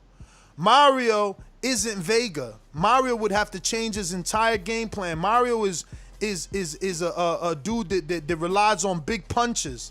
You was at least hitting Vega with jabs, but the thing is, he was quick enough to counter you. Mario is one shots. You gonna be able to lean back because you taller, but I can't coach everybody, man. I wish I could. I wish we had the funding, man, so we could be in the house with these dudes, bruh. Because then Sony won't be scared. Know what I'm saying? You won't be making that mistake turning the wrong way. You know? Sony. Get your ass in the ring, though. Talking about border. I told my team, set it up 11 or 12. No comment. I hear you, though. I get you. Because you look, 11 or 12, because they get to see Kendrick Boy. By 11 or 12, they get to see what he got. Let's go out to these phone calls, man. If we got any other fights we got to announce. Everybody else is TBA, man. Ambrose, we stopped that. And Dan the Man is also TBA. We looking for 130 pounders as well. We looking for a 130 pounder as well. Let me go out to Marvin. What's up? No, just to give a little bit more limelight to the King I Mean versus Greatness fight. These are two guys that have been part of the. Say that again. They both tall, man. They both, yeah. I heard Greatness is like 6'2", man, and you know I mean feel like he's 6'3". Well, there's definitely I'm intrigued, right?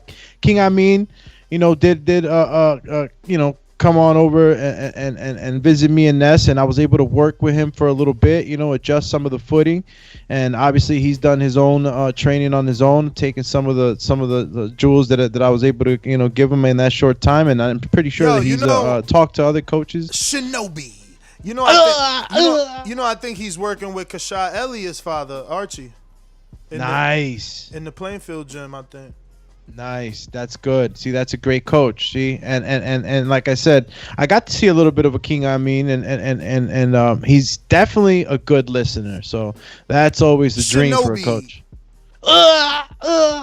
Neutral corner, get out your feelings. You missed it. We talked all about you and Kendrick and how you had 40 amateur fights. Yes, you did. Yes, we did. Yes, we did. 41 fights. But you could call in. We're going to be taking calls in a minute and help build your fights, because I would love to ask, what age were those fights? What weights were those fights? Absolutely. Good questions, bro. Yeah, so that's all I'm saying. King Ami versus Greatness. I don't know much about Greatness. Both have been members of this community for a while now, and definitely excited to see them get in the ring and swing. So I'm excited to see tape, man. I'm excited to see tape on Greatness. I've never seen him, and I'm excited to see tape on King Ami to see how much he's developed. It's gonna be a good fight, I guess, in the aspect that if they both got tall and they both got range. It'll probably be something where we'll see some chess matching playing. Call you chess match face. But other than that, did we miss anybody else? We got Smoke 'em Out Joe. Nah. This is Morocco. We got everybody. Right, boy. What we will say is that if you've seen any of the videos that are coming out and you enjoyed what you saw, you can be a part. This is going to be the first season where we're letting guys sign up to kind of help us out. You know, whoever's already been given that status, they can keep it, like an Izzy and a J-Mac, etc. But if you aren't a fighter, but you just want to be part of the camaraderie and you want to be a judge like my man Killer Kells, contact us and we can work something out with you. Obviously, we're going to need to test your boxing knowledge. Can't just have some, Adelaide birds on our scorecards. Oh, hell no. No. We definitely are looking to source out certain jobs and delegate certain duties within our own community. Remember, this is for us, by us. So corny, FUBU. Let me go out to our champ in Fort Worth. They calling you the fake champ, man. Yo, you lucky Rel ain't on the call no more, man. Rel was gonna light your ass up, but we ain't on the call, man. They calling you the champ in some circles and the fake champ in New Mexico, man. What's going on, Marvin the Tank? Furman, what's good? What's good? You got no ring walks, no music. What's up, man? Marvin. What's up, fellas? How y'all doing? Can you hear me? We good, man. Good. What's up, man? Good afternoon, fellas. Yo, we going straight into interview mode, man. How you feeling? Let's do it. How you feeling coming off of this performance, man? Again, I love that I went through everything I went through. You know, even though I got a knockdown in my fight, people still thought I lost. And now you're going through that, man. How's it feel to have this guy, Jose, like, every day he got something to freaking say? Yeah, well, you know Jose, we don't pay much attention to him. He just likes to talk. You know, fighters gonna fight. He's gonna talk. But in a way, I think that's probably the best thing that happened coming out of that fight is going through that experience, man. You know, as most of my other fights, you know, I feel like this probably hasn't been my best one. I worked hard. You know, I did a lot of training. My body changed. I went through, you know, everything to get ready for this fight. And unfortunately, it didn't show during the fight. So, like you said, you know, when we talked after the weigh-ins, you know, that possibility was there. With you and the Hasael fight, you know, it was a tough fight. It was an ugly fight. And that's exactly what happened. So what's like going through your mind? Because you see, obviously, you know, you got Rel. I mean, he's calling you every name under the sun, and obviously Deontay Wilder wanted to right his wrong. You're choosing to continue your weight loss journey. You're going down. You're gonna make one more defense of your titles at the bare minimum of the cruiserweight limit at 176. And you started this journey nearly at 250 pounds. So talk to us a little bit about the decision to continue your journey and defend versus Keem, the Dream in Florida, in what some are calling probably the biggest Border Wars fight yet, versus taking on the rematch versus Terrell Harris, Fire Flame, a.k.a. La Flama. Yeah, man, you know, because the purpose of me joining the show was to help me lose the weight. You know, I'm not going to go and shy away from that. You know, I have a goal, my personal goal, And that was actually to get to 185, and I had already achieved that with this fight.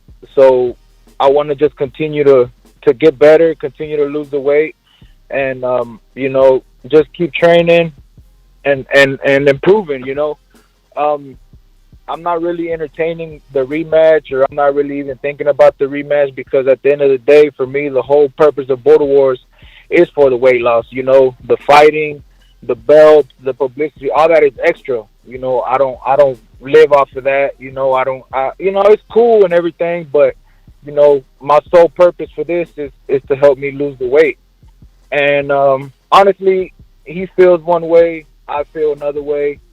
Everybody has entitled to their opinion, and I don't feel like he did enough to even deserve a rematch.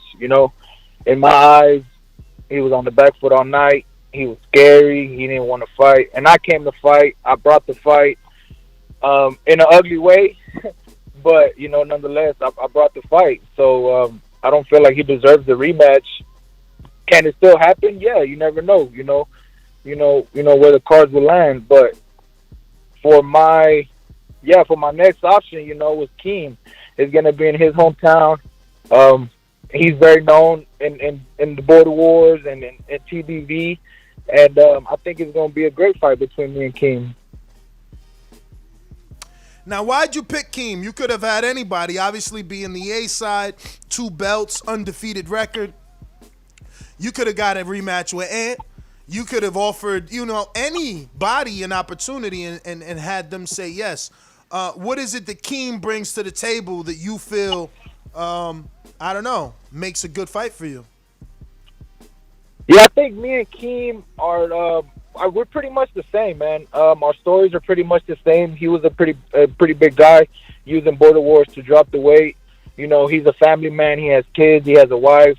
And he's a breadwinner. He still has to work. He works a labor job, and we're pretty much the same, man. I think we're pretty evenly matched. I feel like I'm maybe still a little bit more aggressive than he is, and I let my hands go a little bit more than he does.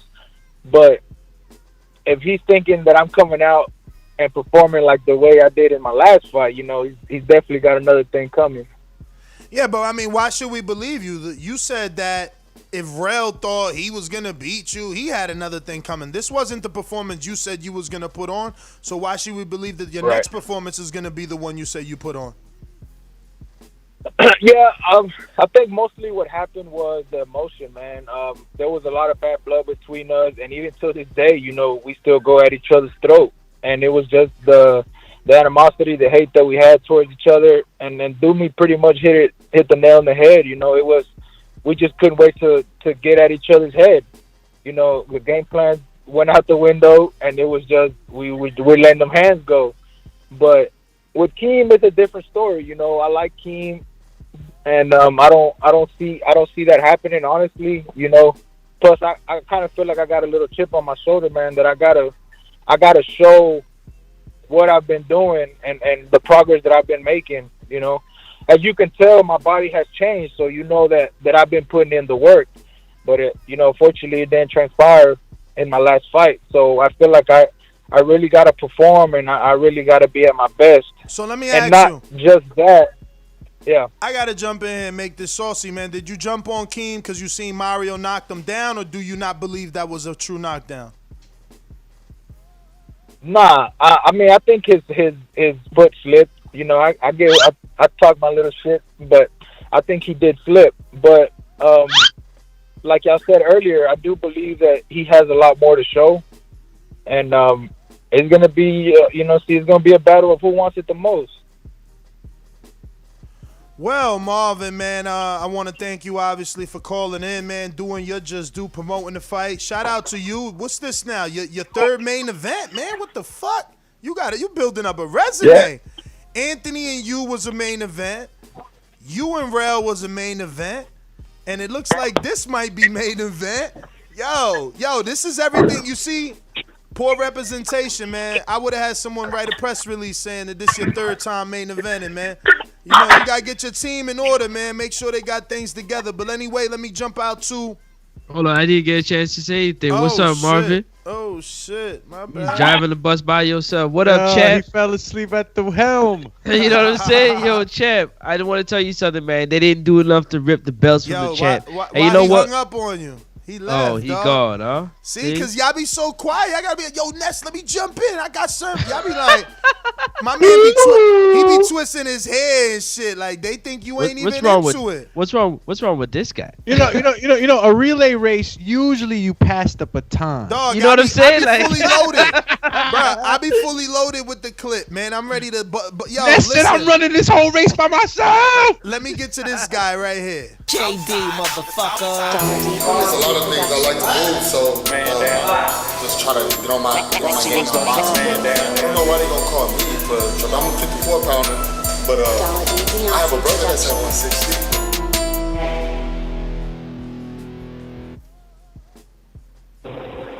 What up? Yo. JD. Give me 1 second, Nesson. 1 second. My bad. No problem. Alright, yo. We hear you. Yo, can y'all hear me? We hear you.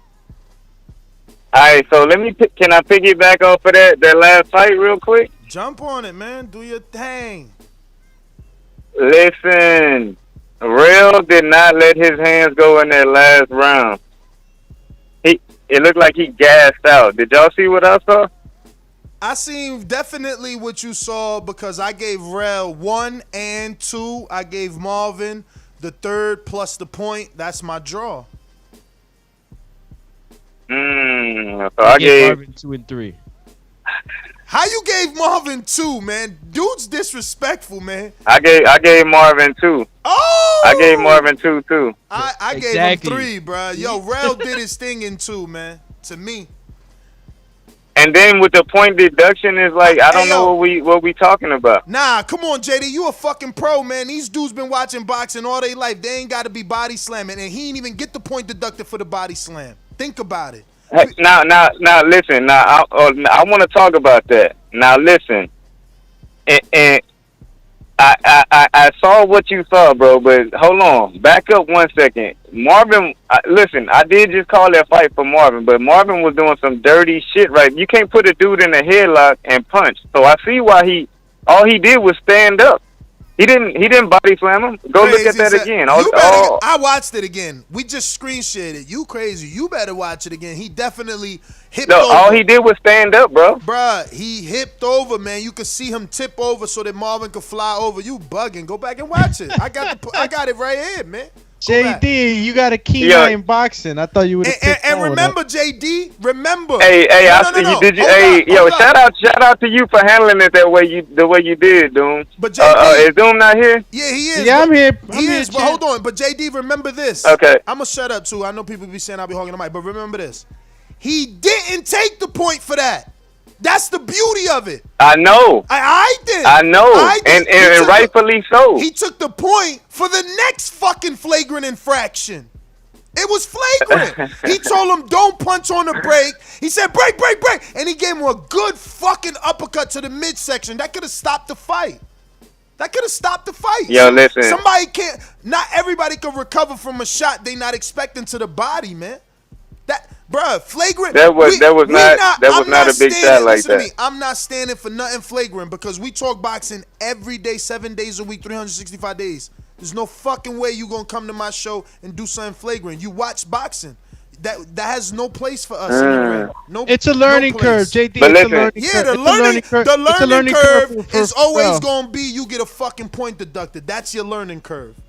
Listen, at the same time, all I'm saying is at the same time, listen, he had the man in a headlock and he was punching him. That is illegal right there. Yeah, so you cannot do that. You know what you do? You tell the ref. You tell the ref. You know what? This is a story of a short guy fighting the tall guy. You do looping hooks, and you end up engaged over the other guy's neck. It's not like he purposely was headlocking him. What was happening is that either Rel was ducking under the punch or he wasn't able to reach his head and he would loop around so the crook of his elbow would be on his neck.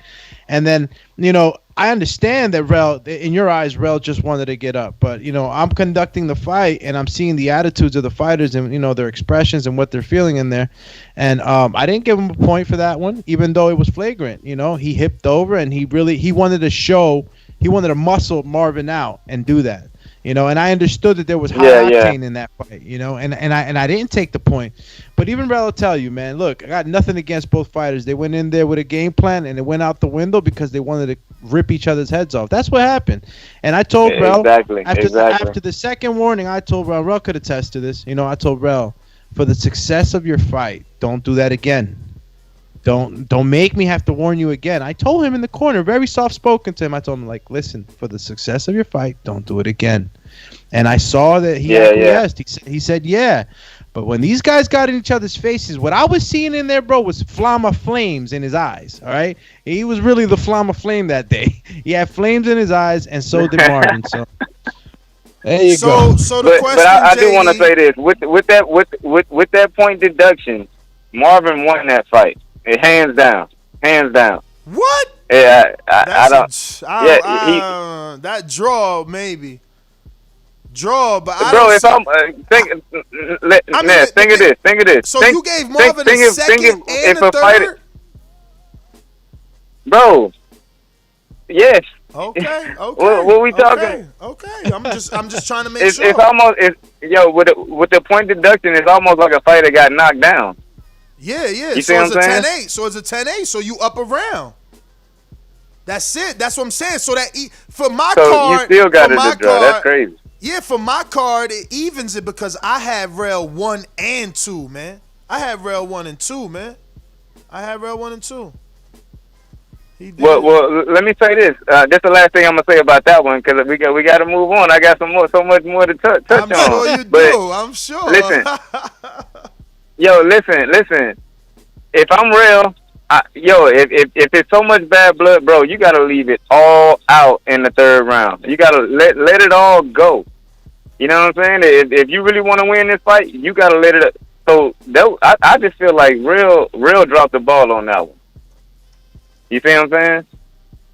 Yeah. And if I'm Marvin, I'm controlling my effective aggression. Like he was smothering his work. Yo, you the pro. Marvin's moving forward with Keem. Keem beat Mario. I'm sure you've seen both fights.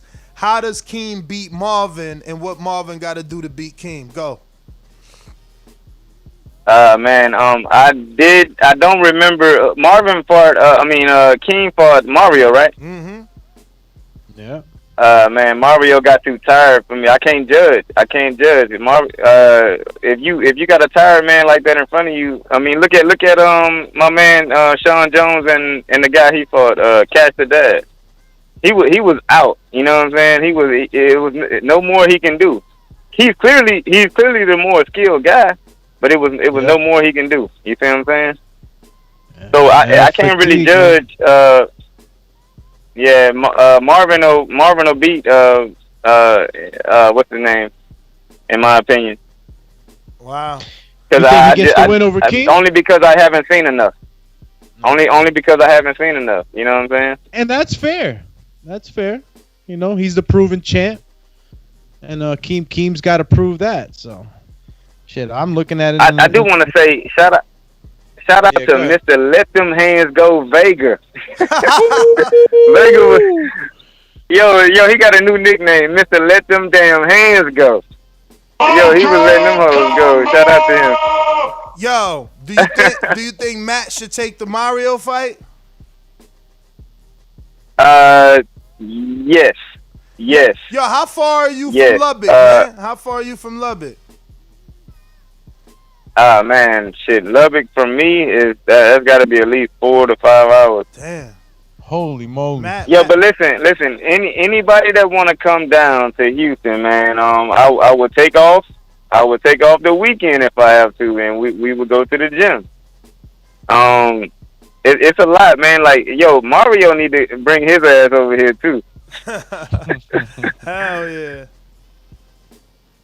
Yeah, man. But Damn, it was one more fight that I wanted to touch on. You know Corey Frank, one more man. Fight. You ducking Corey Frank, man. You know what fight you need to Yeah. touch Yeah. on. Hey, listen. Yeah, you ducking Hey, Corey, listen. man. What up? Hey, listen. I'm a man of my word, right? I said what I text you the other day. I said Border Wars 11. I can commit to that. I can't commit to Border Wars 10. Bruh, 11. If I have it my Let's way, go, champ. You feel me? which I don't think is gonna happen. These dudes ain't got that energy. But you know, my vote for 11 is DR, man. I'm trying to take it to DR for 11. So y'all, I don't know if you're gonna do. Hey 11. man, I can commit to Border Wars 11. You know me. If I say something, I mean it. God damn it. Let's go, champ. You feel me? All right. So what you think of that fight, Let's though? go, champ. You Because feel me? there's people saying Donnell won that fight, man. What's going on with Donnell and these? I don't know what. fights? No comment. Listen, man, I want to talk to Donnell, bro. He do something that's he it's so predictable. I don't know whoever's saying that they not. I don't know what they looking at. Look, listen, the cleanup punches. Because they're looking at the body punches. work that Donnell was doing. Sorry, Jay, I didn't mean to cut you. They were looking at the body work that Donnell was doing. Maybe the judges weren't accounting for it. That like You as know one what of the. everybody says? Man, he just gotta. I see what you're saying, but he's he just gotta. Man, be sharp. Sharpen that pencil. God damn it. That's all you gotta do. That's all Donnell gotta do. Is sharpen that Come on, pencil. JD, wrap it up. What else you got? Because we got hella callers, and everybody gonna want the same time. Hey, BW11, man, I'm there, man. That's all. I'm gonna leave it at that. It was one more fight though. Oh, Sean Jones. Hey, shout out to him, man. That boy that's what I'm talking about. He left it all.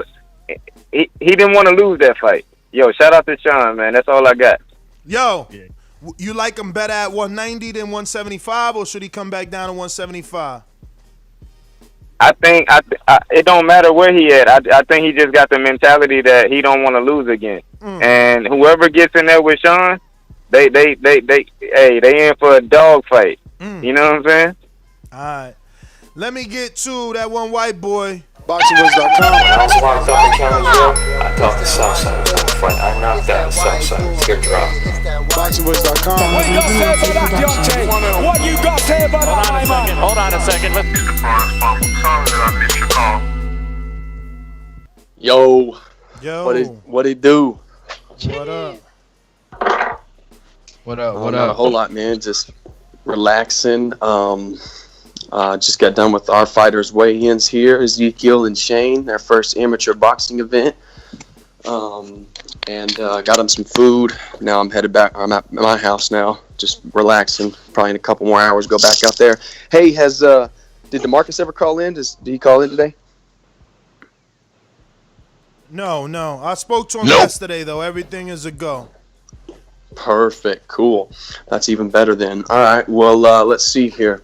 I ain't got much else to say, man. We got a little bit of bad blood in itself. I just can't wait for the viewers to see the weigh-in, because the next time we weigh in is going to be even better.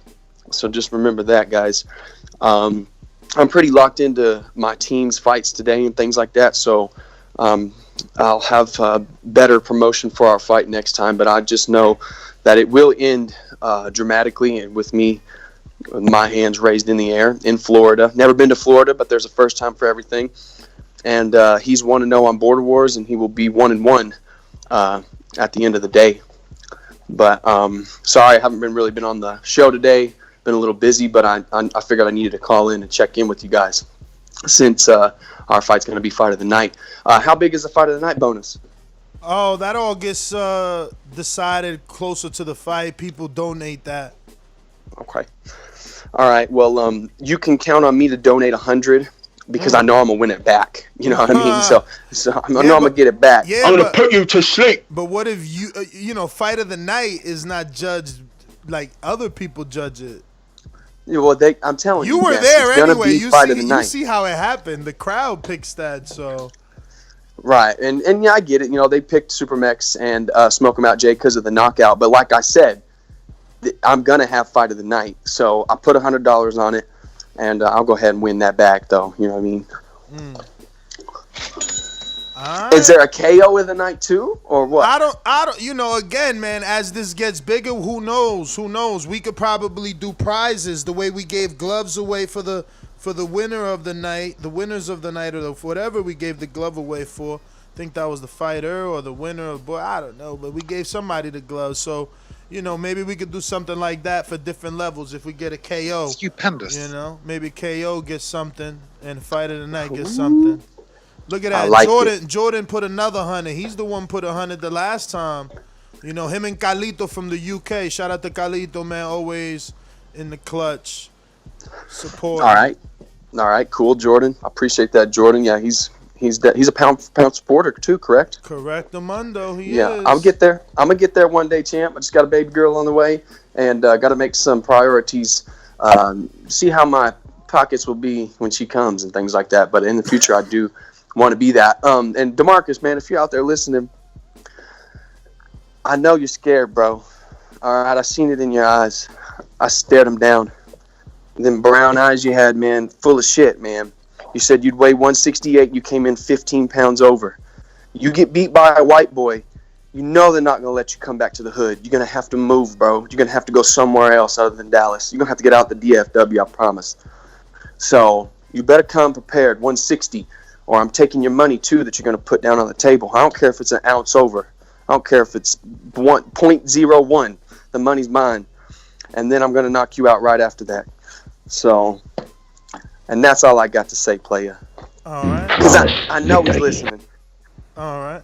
Yo, you know, the knockout call out is always the boldest thing to me. I think that's such a difficult thing. Even though they've been coming more frequently now in this series, it's just like, damn. Yeah, really? we haven't had somebody actually call it, though. Yeah, call it and actually do it, right? And actually do it like, hey, I'm doing it, and then it's done. Like, yeah, that just I guess that gives us a little insight on the confidence that one white boy has, and apparently, you know, him and Taka, shout out to Martin, his coach. They've been working, so there's been probably an evolution, but make no mistake that he has a fight in front of him. You know, Surefire D is a competitive guy. No, and very, you know, what he's got 6 amateur fights, 3-3. You know? Yeah, he has his accolades, and for everyone that thinks Sean is good, he beat Sean. Yeah, you know, so, you know, I don't know. Tough fight for white boy. You know, he's on his Vasil Lomachenko. Don't hold me back. Let me do my thing. So we got to see what happens. And for sure, there's been a development in that one white boy. We still haven't gotten to see it. I think that this fight that fell through, we were going to get to see some of that.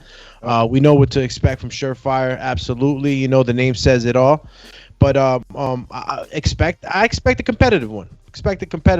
I'm gonna have to say that obviously, you know, Surefire might be the bigger guy probably after they eat or drink, but not by much, you know, especially if they're meeting at that weight. So, you know, it's gonna be a matter if Surefire maintains that discipline and is able to do the right thing, so he shows up strong and ready to fight. I just want white boy not to take this lightly. Go watch the tape. For sure, got a very good counter left hook. And just work, you know, get your work in. We're going to go out to Big Supermax. Hopefully I was able to chop this up right.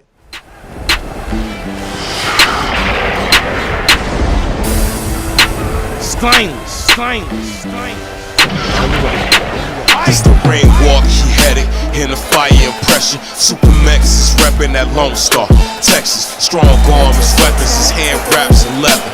Everlast, the message you want it, come and get it. The border was competition, it ain't no competition. I'm coming to get him, no draws, no decision. Give me my belt. I'm coming to get him, no draws, no Hey, yo, that boy Stainless, so talented, man.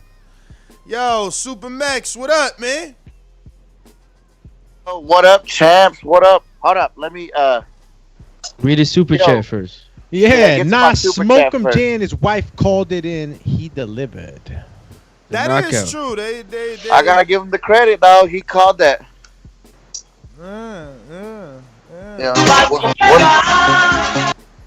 Wasn't what I wanted, but you know, fuck it. It shit happens. But you back though. You back.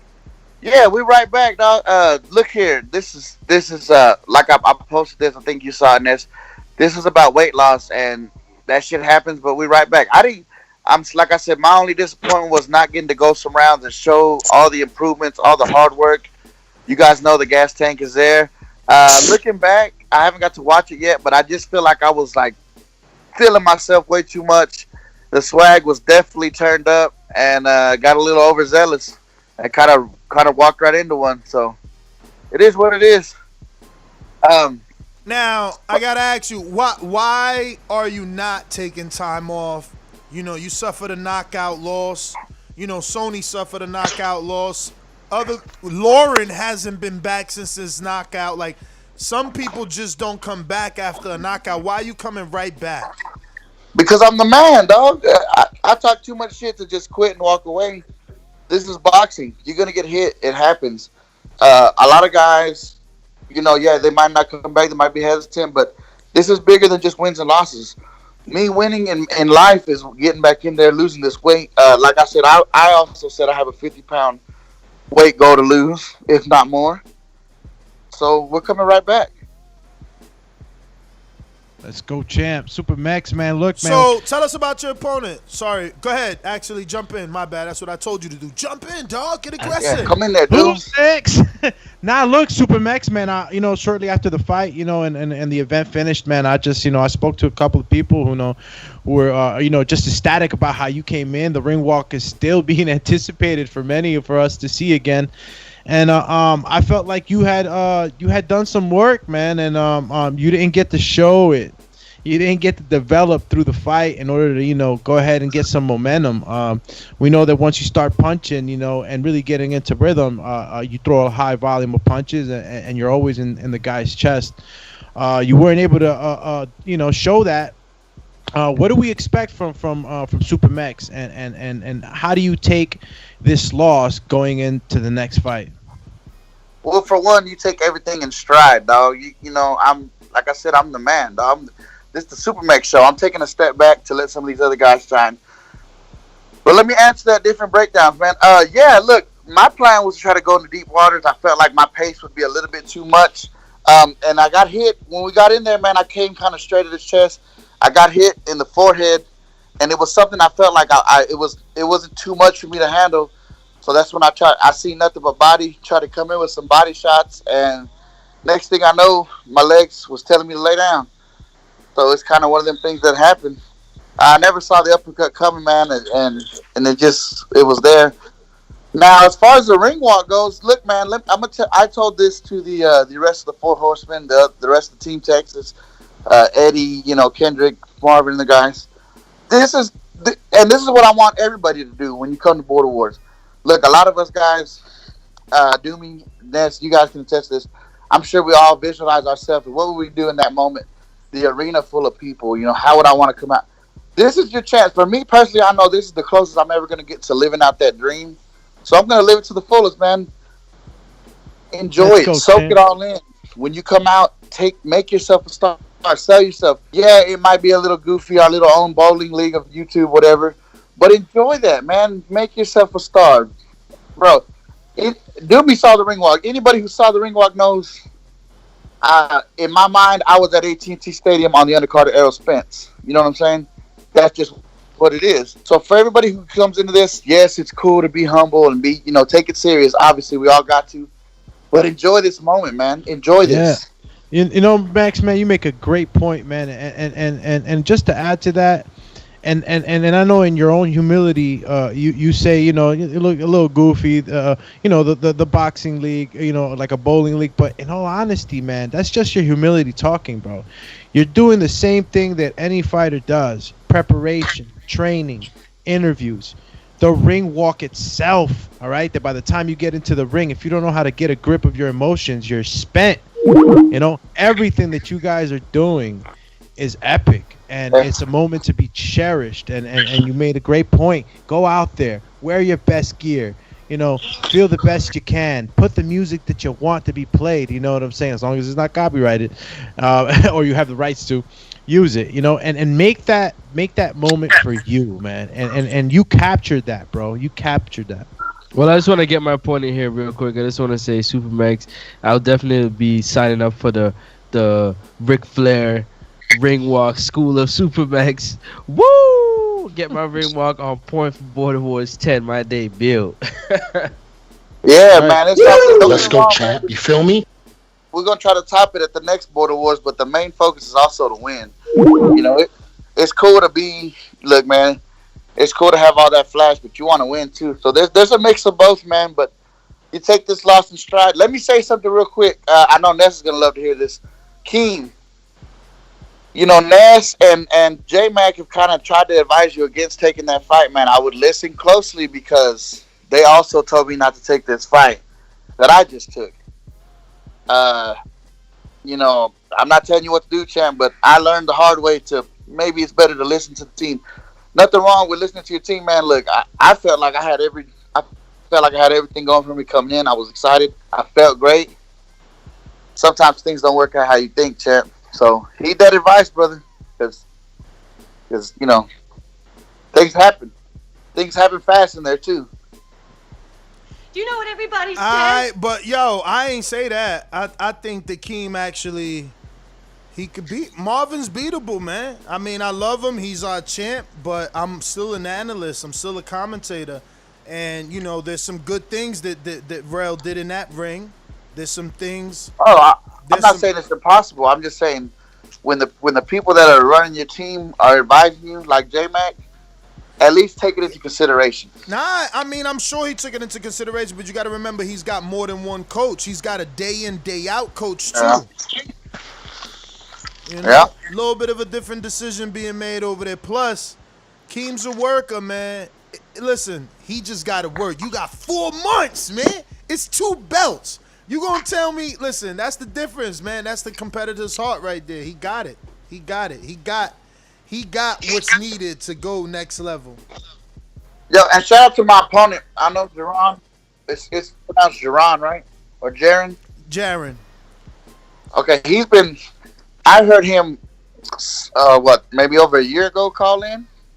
He's been itching to get in there. So shout out to you for finally getting in there. Any of you guys that are big like me, maybe short, let's work together. We got to fight each other, but let's work together to get out of the division with these big dudes. These big dudes are, you know, ask Eddie. He'll tell you, guys that are like 6'4", 6'5", and up, yes, we don't belong here. So as I'm making my way down, though, I will be still fighting at heavyweight, but just let all the cruiserweights know that's my end destination, and I'm coming to take over the show there. That's what I'm talking about. Did you hear what this man just said? Look, if we're talking about success and weight loss, that's a hell of a loss. We're talking about a man that's coming up from upwards of 300 plus pounds, coming down steadily, doing it, and you know, feeling better along the way, and still not giving up on himself. So shout out to Superman for real. Let's go to Anthony Edwards. What's going on? Or should I call you the Tin Man is what Jordan Baker's calling you?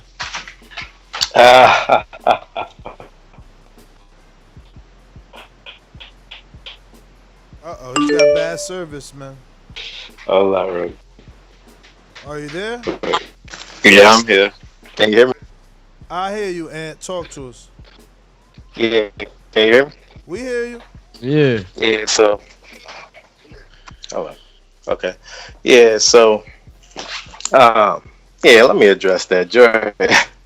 So, I guess I'll leave him alone, to be honest. I call him out because of his mouth, you know, so that's what started that. So, he was a little dude. Y'all say he weighed 163. I'm like, oh, okay. But if he that small, you know, then skedaddle. You know what I'm saying? Quit running your mouth about me. Quit talking to me if you know damn well you really don't want to fight. Like my guy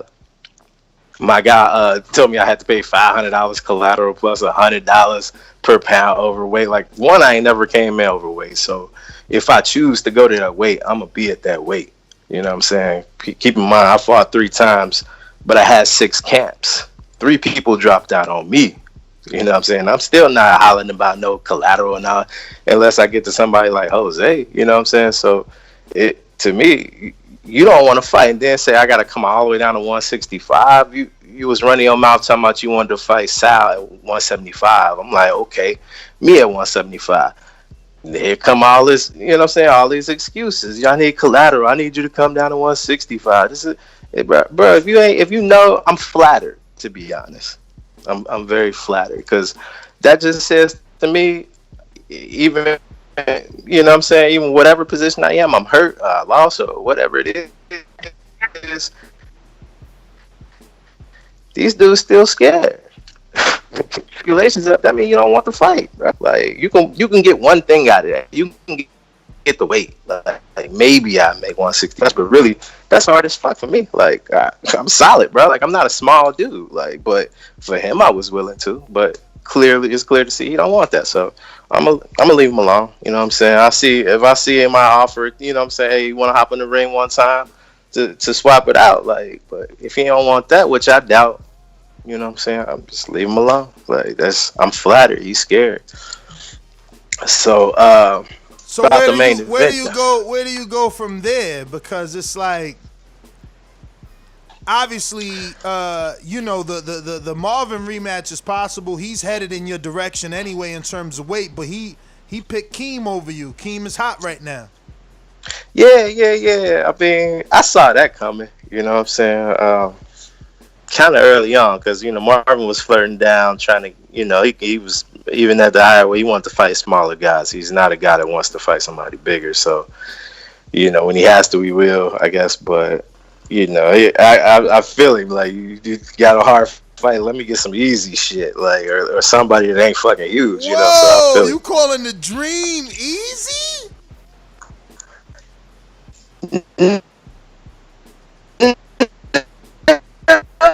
Oh man, bad time to have internet issues right now. No.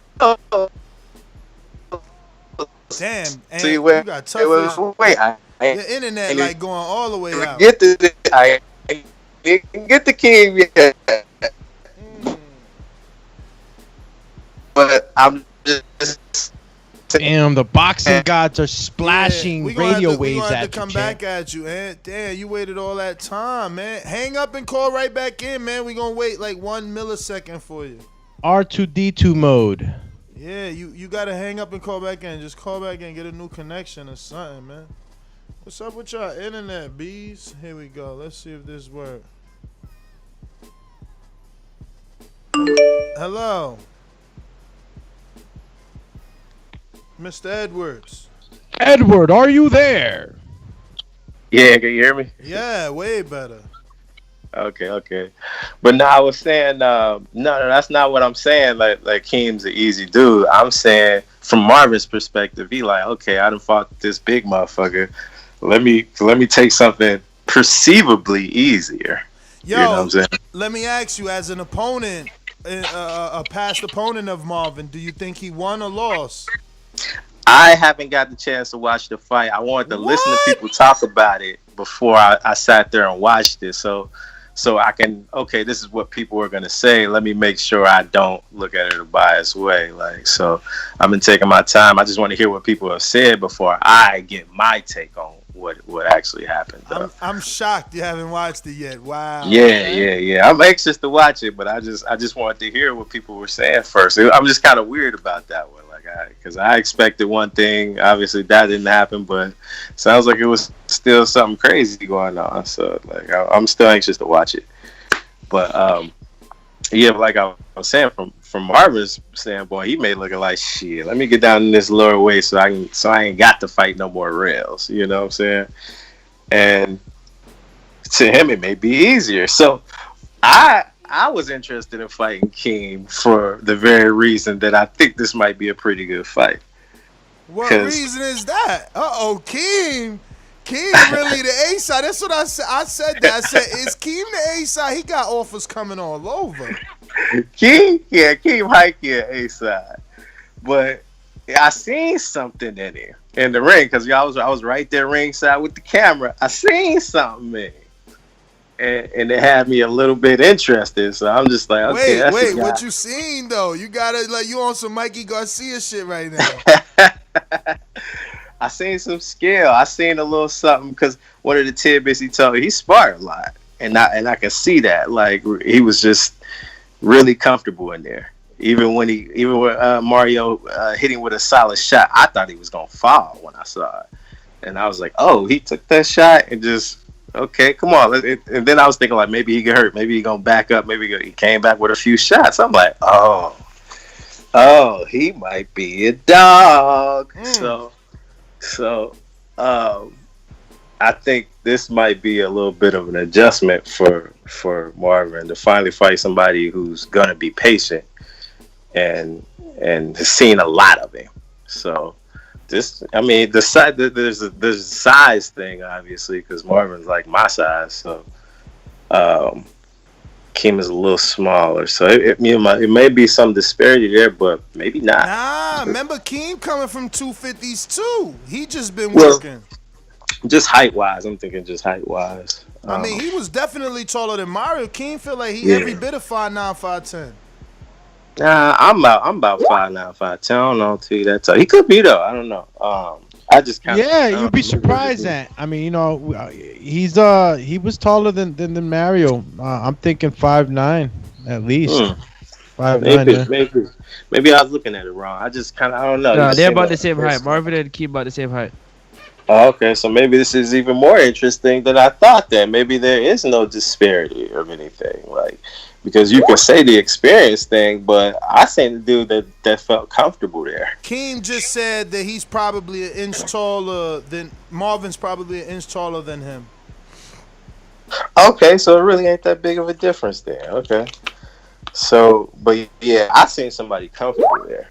And like we know Marvin don't necessarily get a lot of sparring or can't or whatever. So I mean I don't know, maybe he does. Not anymore. Nah, he trained out of the R&R gym now, the old Earl Spence gym. Marvin done turned it up all the way. Oh, be people up in there? Okay. Yeah. Well, I want to see their progress there. Like if he, but. So what about you, man? Who you coming back towards, man? What's going on? A lot of new people out there.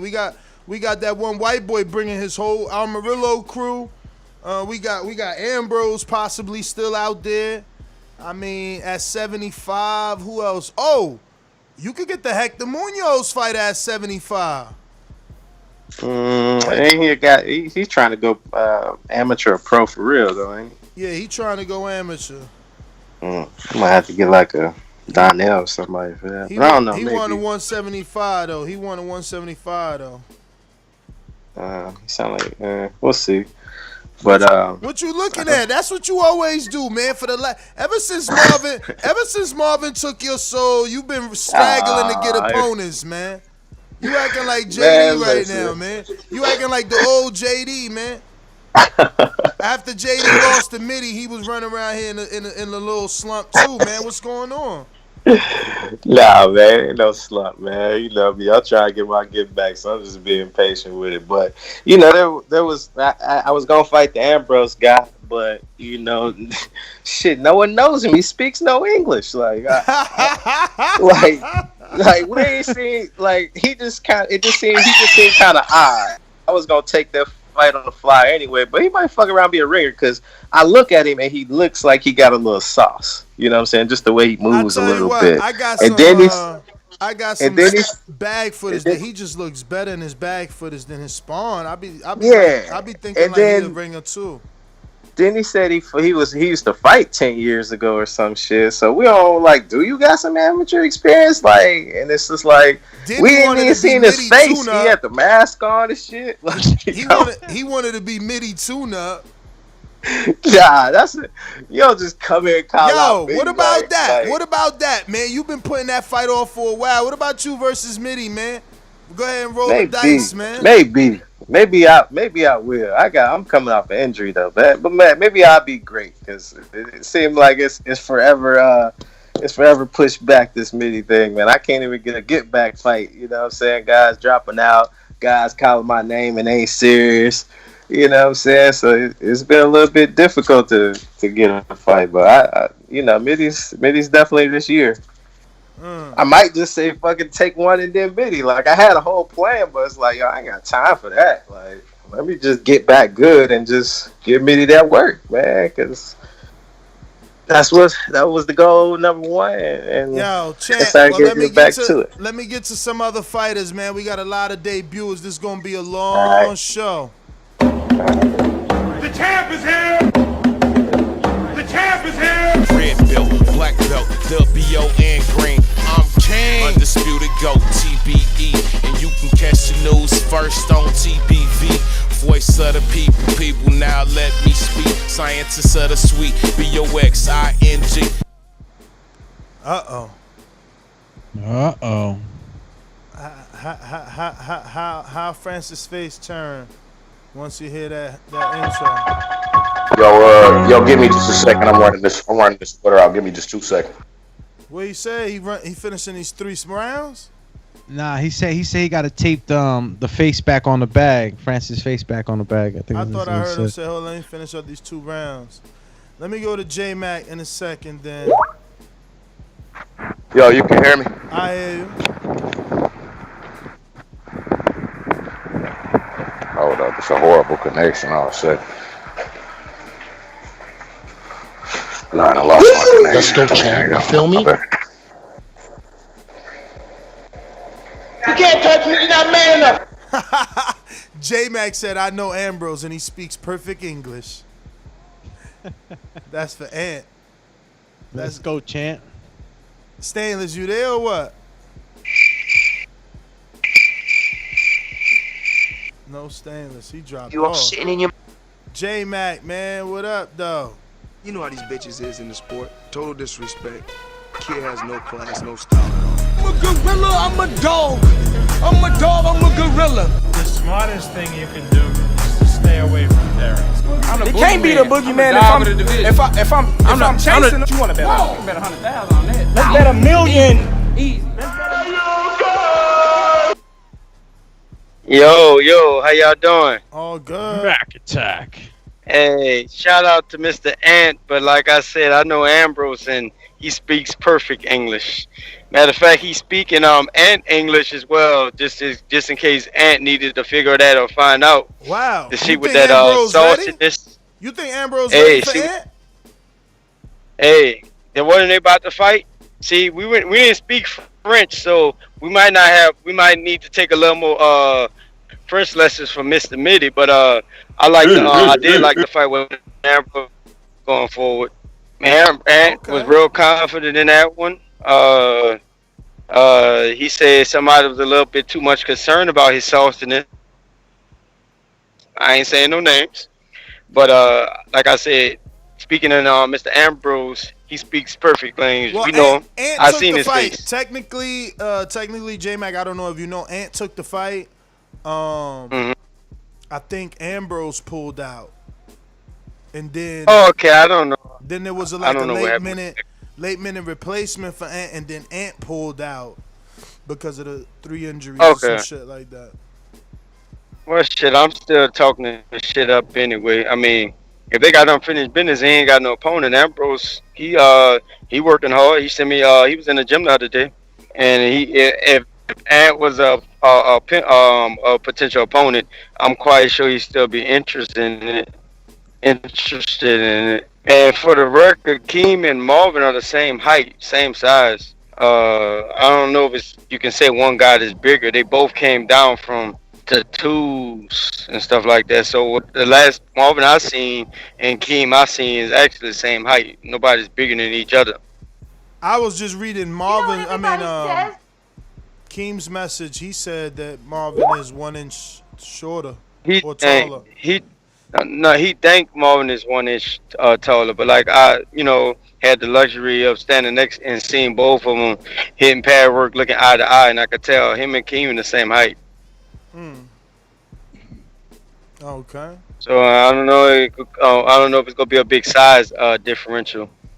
Somebody might got to pick up some muscle gain. They got to start adding weights or something in their training or something like that. I don't know, but it ain't gonna be nobody's picking on nobody in that ring. I definitely weren't feeling the energy in it first, but Keem inspired me, man. Like some things that was said as a trainer to him, only had his best interest and always had the best interest of both of them. I preferred the weight, but Keem inspired me. He showed me some footage and showed me some stuff that he was dedicated to doing, to where Marvin gonna have to be ready for that. And that's the relationship between a coach and a fighter. You see, you discuss things. People don't realize how important that relationship is. To communicate. Sometimes you might not agree with your coach. Your coach might not agree with you, but you guys, you believe in each other. You see things. You come to an agreement, and look at that. He showed J-Mac something.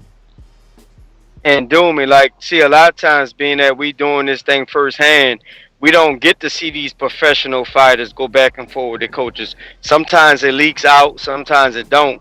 Being that we growing the show, and a lot of things kind of get exposed, like out in the open. You could kind of get a glance, or first glance, on how things go. I'm sure coaches have back and forth with their fighters about taking certain fights, and when they're ready to do this and ready to do that and stuff like that. But Canelo definitely, Trout, man. Canelo Trout, Canelo Lloyd, Canelo Mayweather. You know how it is, man. Canelo. exactly. Stainless, and he looked like he getting ready for Francis as well too. Francis might have a mountain climb when that thing. I've been seeing some things Stainless been doing, how consistent he is with his diet. For as everybody else, Supermax, Matt, Izzy, we didn't got on this chat to where, and Ambrose as well. We holding each other accountable to some goals. I done stepped in some goals I won't get down to just for myself and my livelihood and my betterment of me just on a day-to-day basis. But we holding each other accountable. I definitely have my eyes open at this last Border Wars on how passionate I am about it and how serious more I have to be, and not just kind of want more and then not expect the dudes to have a high expectation of these dudes come fight day, and not give up as much as I have. So we done committed to doing some more things and getting it done just a little more solid. Woo! Let's go, champ. You feel me? Alright. Oh, and Doomy, one more thing, Doomy. Oh yeah, Doomy, I did want to tell you this. I want to say this on the show, but I got caught up into the energy of the other show the last time I was on with the other day with Ness and them. With the pad work, you're exactly right about learning to extend your punches in the pad work. But the idea of when the pads come to you, it also teaches your footwork the right type of placement. Because if you're too close, you're going to smother your own punches. If I step towards you and bring the pad towards you, it's a natural, instinctual step back you're supposed to take in order to get the right range to get your punches off. And second, sometimes look at all the knockouts and look how knockouts come. Everything ain't just crisp and open, like you got to extend a perfect punch to land and knock your opponent out. Sometimes the speeding and the changing of the pads, when you throw certain punches, you got to be able to time your twitch to, like to insert your punch. So I know you know what I'm saying when I say that. So sometimes both things matter. Both ways matter. Two different training methods matter. Exactly. Hey, both things matter. So it ain't no mine's better, yours better. I just thought about it, and I got lost. I got lost in the calls on the show the other day. And I just wanted to bring it up. But both things definitely matter. One is teaching form technique, how to punch accurately. The other one is more, I ain't going to say it's more. The other one is kind of like fight situational. Like it requires you to know how to step with your feet, how to place your punch in the range that you have, and all that type of stuff. Well said, Champy. All right, well listen, That's Coach's corner right there. We're going to have to go back to the regularly scheduled time limit because we're about to come up on 4 hours of this show, and I want to do my AJ show. So I'm going to let y'all. Yo, it's fight day, right? Yeah. I'm going to go to everybody on the regular time limit. Unfortunately, those that got there before you got to have an hour per call, but we got to get to AJ for a live fight chat. And, you know how that goes. Stainless, you ready now? Stain the main. Yeah, I'm ready. Can you hear me? Yes. Stupendous. Cool. First off, happy Saturday, everybody. How y'all feeling? All good. Feeling good, man. Blessed, brother. Hope you're feeling the same. Yeah, man. Apologies. I'll be at work and all these. I got a lot of computers and stuff in here, so it sometimes messes with my service. Before I get onto the actual Border Wars call, I don't know if you got my voicemail yesterday, Ness, but I talked to Buckroll. It's an automatic thing, so I gave him your email address, and I text you his. You just need to let him, just send him the link for your show so that'll stop happening. with the flagging for the music and stuff. That being because you know what I'm saying, it's still people that want some more ring walks from me, so I'll be putting those together quickly so that I can stay focused on my training. If you want a ring walk, get with me now, because like my cutoff for that is like Christmas. I'm too focused on the competition. That being said, I heard people calling for knockouts and all that. I'm just looking to punish. So I'm really excited about this. My gloves came yesterday. My hand wraps will be here today. Already got a mouth guard. I ordered another one because I messed it up getting it ready. And my headgear will be here Tuesday. So we actually going to start sparring and training next week. So you probably get that footage in the next couple of weeks. So Francis, all that little back talk that, oh, well, if he ain't got no footage, you can kill that, champ. It's time, bro. I told you, Border Wars 9, I was going to be quiet because that was everybody else's time. This Border Wars 10, this is my time. I'm here to shine, bro. So don't be looking for no way out, man. We got Izzy over there. We got J-Mac. They ain't playing. I ain't playing. We ain't playing. So get serious, bro. I told you. You keep sleeping, and you going to get slept. That's all I can tell you on that. And I got to get back to work, fellas. As I always say, please make sure you push that thumbs up. Share this in every episode of the podcast. This is TBV for life. And if you ain't on Patreon, I guess you Francis. Peace. Yo, so with that narrative, Francis on Patreon. You know what everybody says? Yo, Francis, why you trying to act like you ain't here? Stainless coming at you. I know what you feeling right now. I went through it, man. I had somebody coming for me like that, mad aggressive, like, oh, you about to get slapped. I'm like, whoa, it could get crazy, man. We going out to JT, New Orleans. So interesting that you come across like a nice guy, but you're really a piece of shit. Hey, with that comment. No, that was a piece of fuck you. That was a piece of shit. You know, we're doing live TV. Man, I don't care. What you gonna do about it? I'm telling you, mother. Why do you have to talk like that? Well, I'm talking to you the way I want to talk to you. You have a problem? Turn off your station. I'm the best ever. Yo. Nothing chilling, man. I guess y'all talking Border Wars. I kind of feel like same thing with my like a couple of guys say about that Keem and Marvin fight. I know I like Keem hard in it. You know, I never doubted that. We're just going off the experience, seeing Marvin and stuff like that. And I'm just giving y'all a heads up. I'm gonna be in Dallas for a week. Right after the Christmas holidays, I'm gonna try to get some work with Marvin, Kenny V, them boys out there and stuff like that. Stupendous. I'm bringing my boys up there as well, because I saw they had some little dudes up there, so they gonna be out of school for a week, so I'm gonna get them some sparring as well and stuff like that. You know, I'm trying to get down and weight, you know, so maybe eventually I have a first fight in Border Wars at 185. Let's go, champ. You feel me? Then I go down from there, you know, because if I get down to 165, admit it, and I better watch out. I don't think I can get back down there low, but if I know I get down there, yeah, I'll be some trouble down there, big trouble.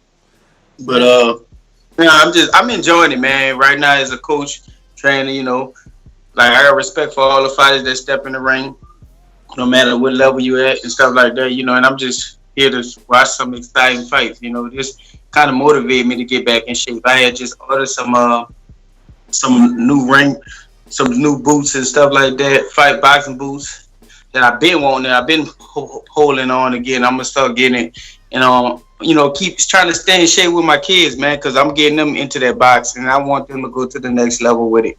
So if I got them doing that, I'm like, why not? I might as well do it. So that's all I got. Shout out to all the fighters in Border Wars. JT, man. Thank you for calling in. Thank you for participating. That man a power up. This last season. Damn, he just when he said 165. Damn. Yeah, I was holding myself back from saying, "See, do me, it could be done." But I'm like, "Yo, be a good friend, be a good friend, be a good friend." Yo, let me get out to Keem.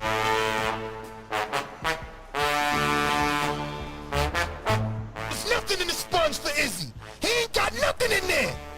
Where the team at? Oh, he got J-Mac giving excellent instructions over there to Keem the Dream. The winner by unanimous decision is Keem the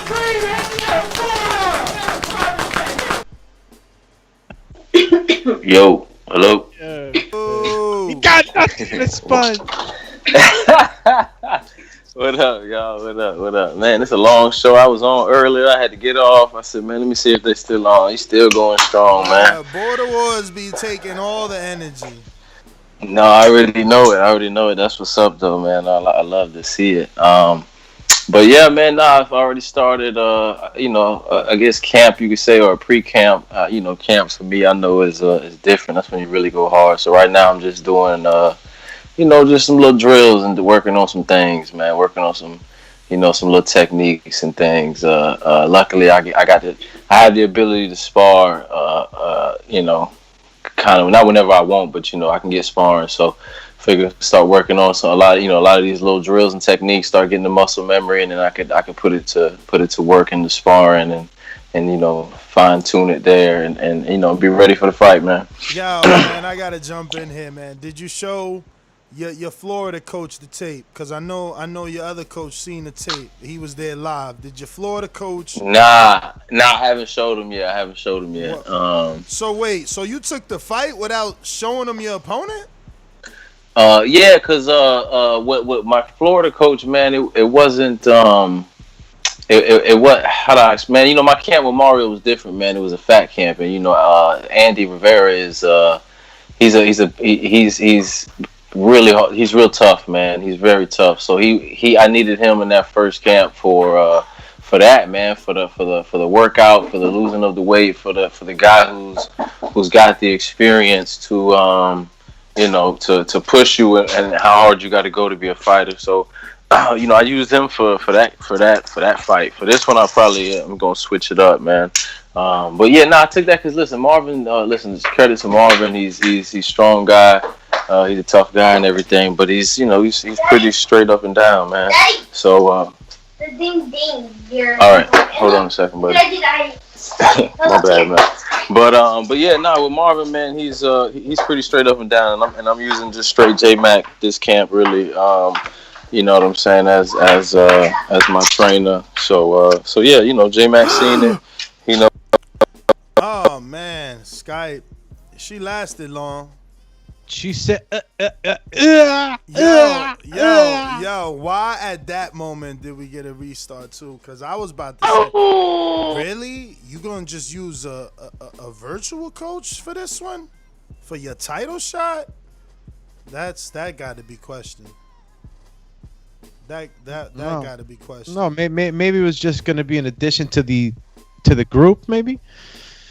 Special addition to the group through the VR, but you do need some hands-on, and you need somebody working on that left hook hands-on. You can't wait day of the fight, week of the fight. I don't know, man. I don't know. I said I don't know. But he coming back like I don't go. Yo, how many fights before we get to AJ Pulev, man? It's already about to be 4. Yeah, I was about to say, broski. I don't know who's in there right now. Let's check Macaroni. Francis over there watching the card. I know he is. See him? He chilling over there. Shit, look at him. Watching the card, man. Yo, Francis. Look. Let's just cut through the. Let's cut through the bull with a sharp Ginsu. You saw what the man Stainless that is, came through and said. He said his piece, you know what I'm saying? We know that this is going to be your first time stepping into the ring. Ain't no funk about that. But what's on your mind? What's on your mind? And just take us through the shoe. Put us in your shoes. Take us through the thought process that you're having now. That you got a fight, it's ready and signed, and this is going to be your first time competing in the ring, and you're getting ready, right? You've been getting ready.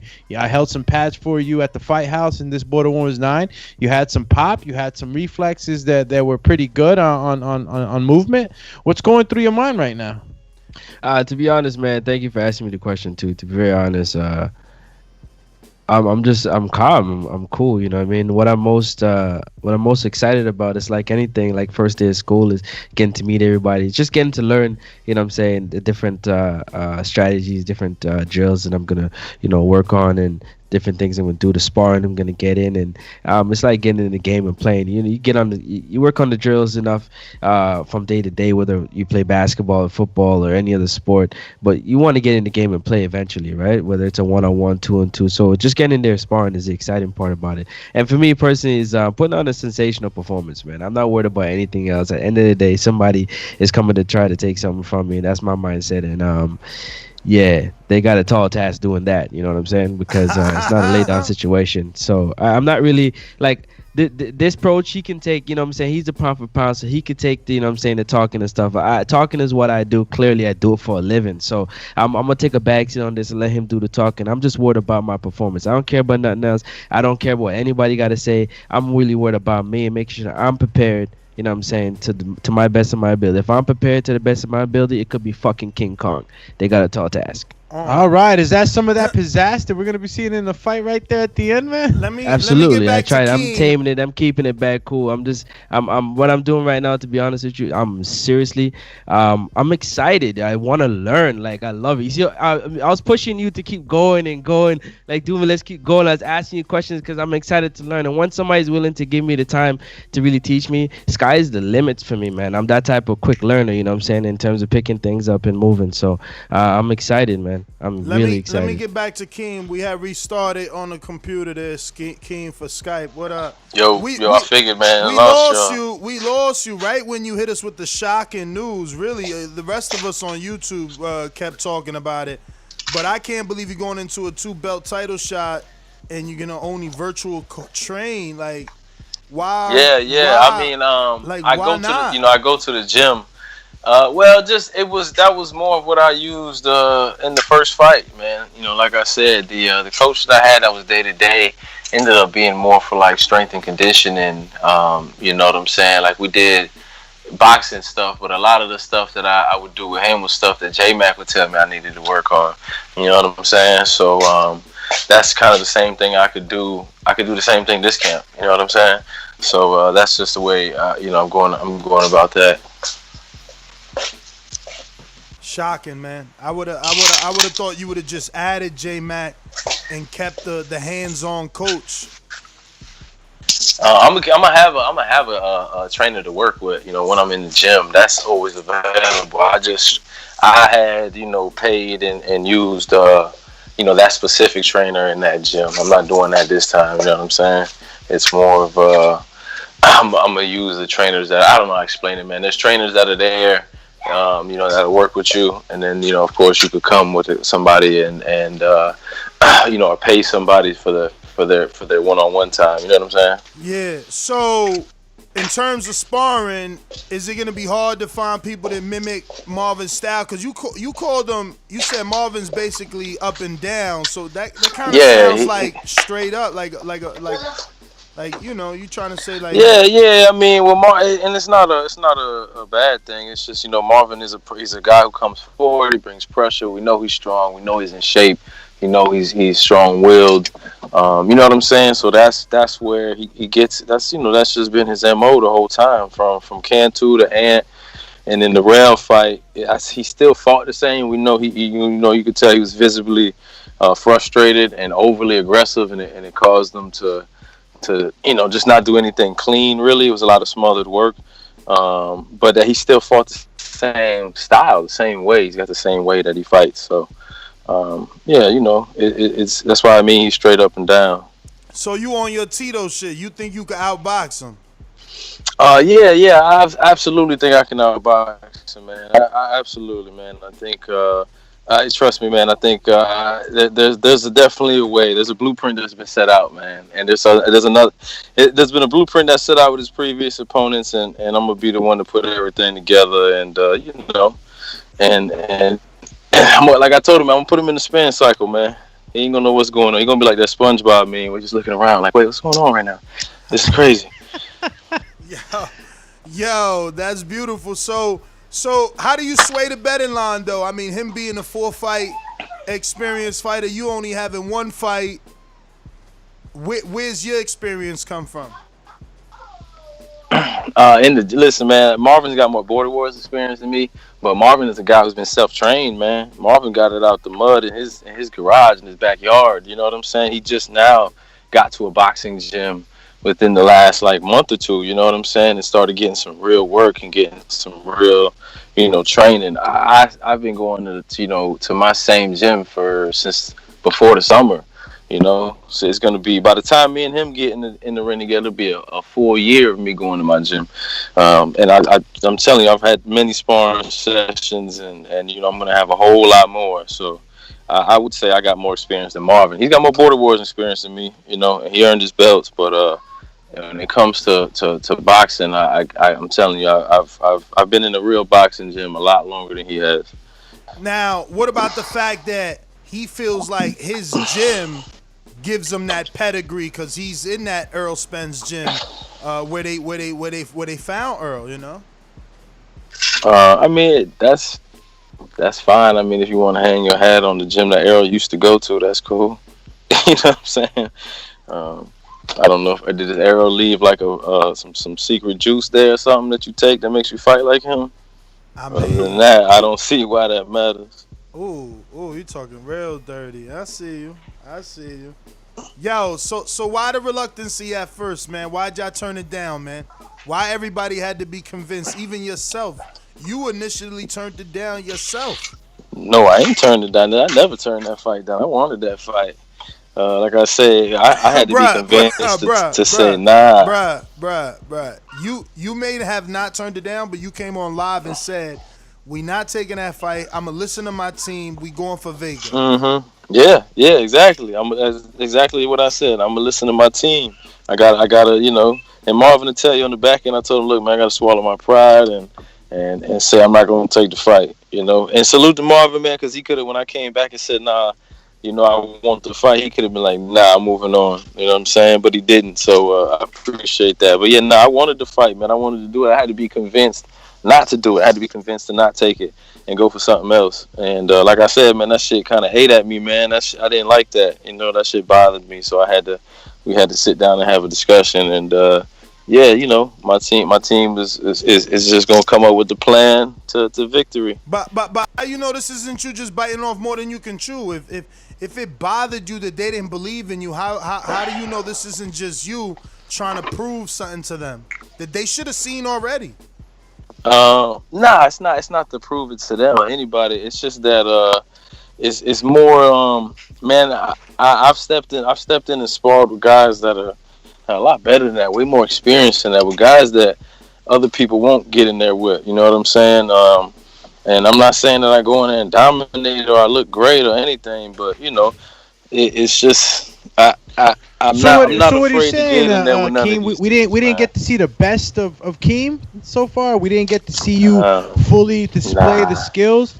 Was Mario? Did Mario maybe catch you off guard a little bit? Listen, Mario had a lot more power than I thought he was gonna have.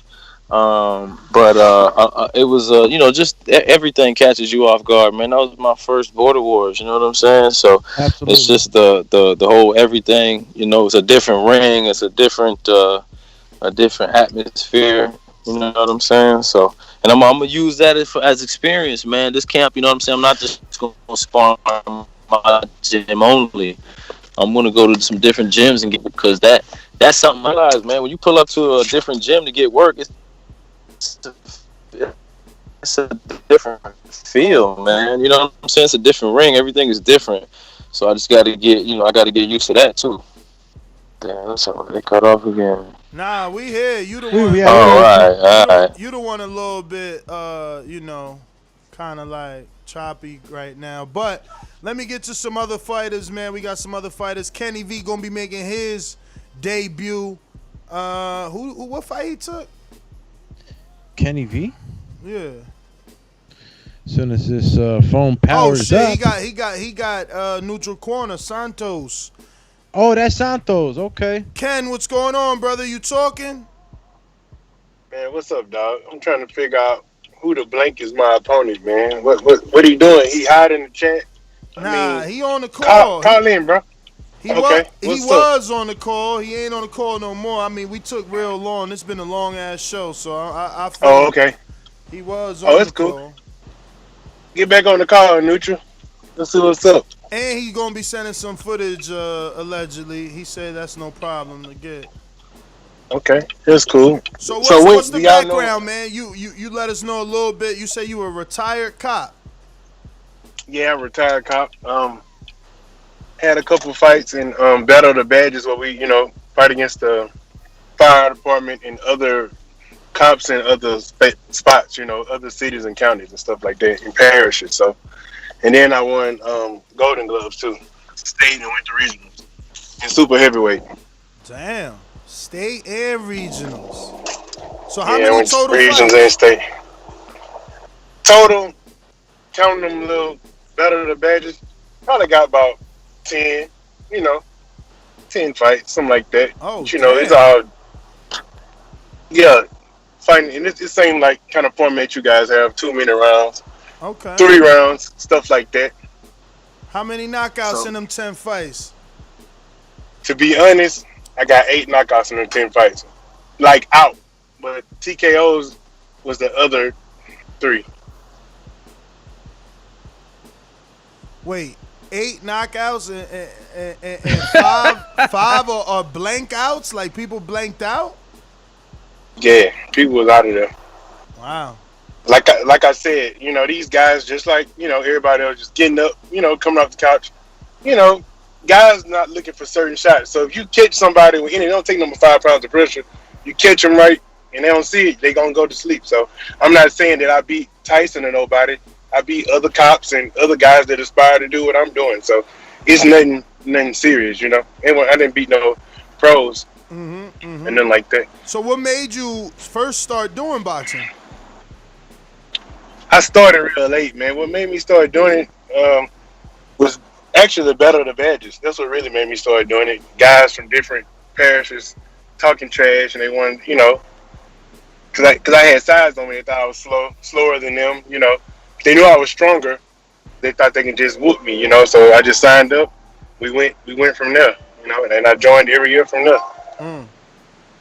So why Border Wars? What made you sign up? I actually went back and watched, I don't know what fight, but I seen you in the comments saying that you wanted, I just had thumbs it up this morning. I think you said you wanted this camaraderie. What fight was that you had commented on? Do you remember? It was the Bishop and I don't know who the other guy Mofongo. Yeah, Mofongo. Yeah, but I've been hearing about it for a while. But really, Marvin made me really want to get into it. Just watching him, lose his weight, work out, and all that. Made it seem like it was fun. He's floating around the belts and stuff like that. So I said, "Cool, I can sign up for this." Get my feet wet, get a little action. Speaking of Marvin, now you're going to R&R, right? And you guys actually got to work out together. Yeah, man, we pretty much working out a lot, man, together for us. He probably don't want me to say it, but I ain't gonna say it. But yeah, that's my boy, man. We've been working out, and Keem gonna have a couple problems on his hands. That's all I'm gonna say about it. That's Keem, my boy too now. But me and Marvin, that's my boy. We close, so we working together close on a lot of stuff. So y'all gonna see another Marvin. Y'all gonna see the Marvin y'all supposed to saw against Real, which was a good fight. Real came to fight, Marvin came to fight, but they had their animosity, so it just clashed. But it's gonna be a different Marvin this time. They're as good as dead. Yep. That soundbite. That's what it is. Well, Ken, man, anything else you want to add? Yeah, get my boy on the phone, the opponent, man. Let's see what's up with him, see what he got going on, so we can go from there. Definitely, man. If he calls back in, we'll put him on. Mission Impossible, talk to me, champ. 190, no opponent just yet, man. Who you got your eyes on? What's up? Can you hear me? We hear you. Mission Impossible. Yes, sir. Yes, sir. So I'm trying to figure out how I move up a weight class, get a win, and then everyone leaves the weight class. Like they scared of something. That's what I'm trying to figure out. Let me tell you what happened. When I was at 175, it was difficult getting me an opponent. I have a fight at 175. I lose a close fight, and I'm like, okay, I'm gonna move up to a division that has more fighters. I do that. I get a W, and everybody's gone. You know, I'm not very good at math, but I can put 2 and 2 together. So what you're saying? They running from the division because they can't take on the mission. They don't want the mission. They don't want the mission. Why they don't want the mission? They don't want to train that hard. They know if they're coming in the ring with me, the dog's coming out, and they're gonna have a problem. So the mission is really impossible, man. Look, I for one did see you as a stronger fighter in this fight at 190. After the event was over, you know, I had a talk with Sean, man, and he really did look stronger. He didn't look gassed out. I mean, maybe this is your new mountain, man, and you're just gonna have to wait and see who wants to climb up and face you. Question is, how do you get Rail in that ring? Now that those belts aren't on the line. I, to be honest with you, and this isn't a shot against Rail, I just don't see him getting in the ring with me, or anyone else, unless there's a belt on the line. I think he's gonna try to hold out, and you know, that's something I think Ness and Francis, y'all are gonna have to figure out on that end. But I don't think he's gonna get in the ring with me being a dangerous opponent for the belts, because he knows if he loses to me, then he's got to work his way back up to get a title shot. Definitely. So I mean, anything on the horizon for you other than that? Do you see anything out there? I mean, obviously there's a height difference, but I don't see why I couldn't get a Cruz fight. He's 3 and 2 with the knockout. Definitely has more experience than me in Border Wars, that's for sure, as far as number of fights. But it doesn't seem like he wants that fight. And all of a sudden is a small guy now and has to fight at 68 or 75. He can't go to 190. So, you know, you guys are going to have to help me out here. Nobody wants to smoke.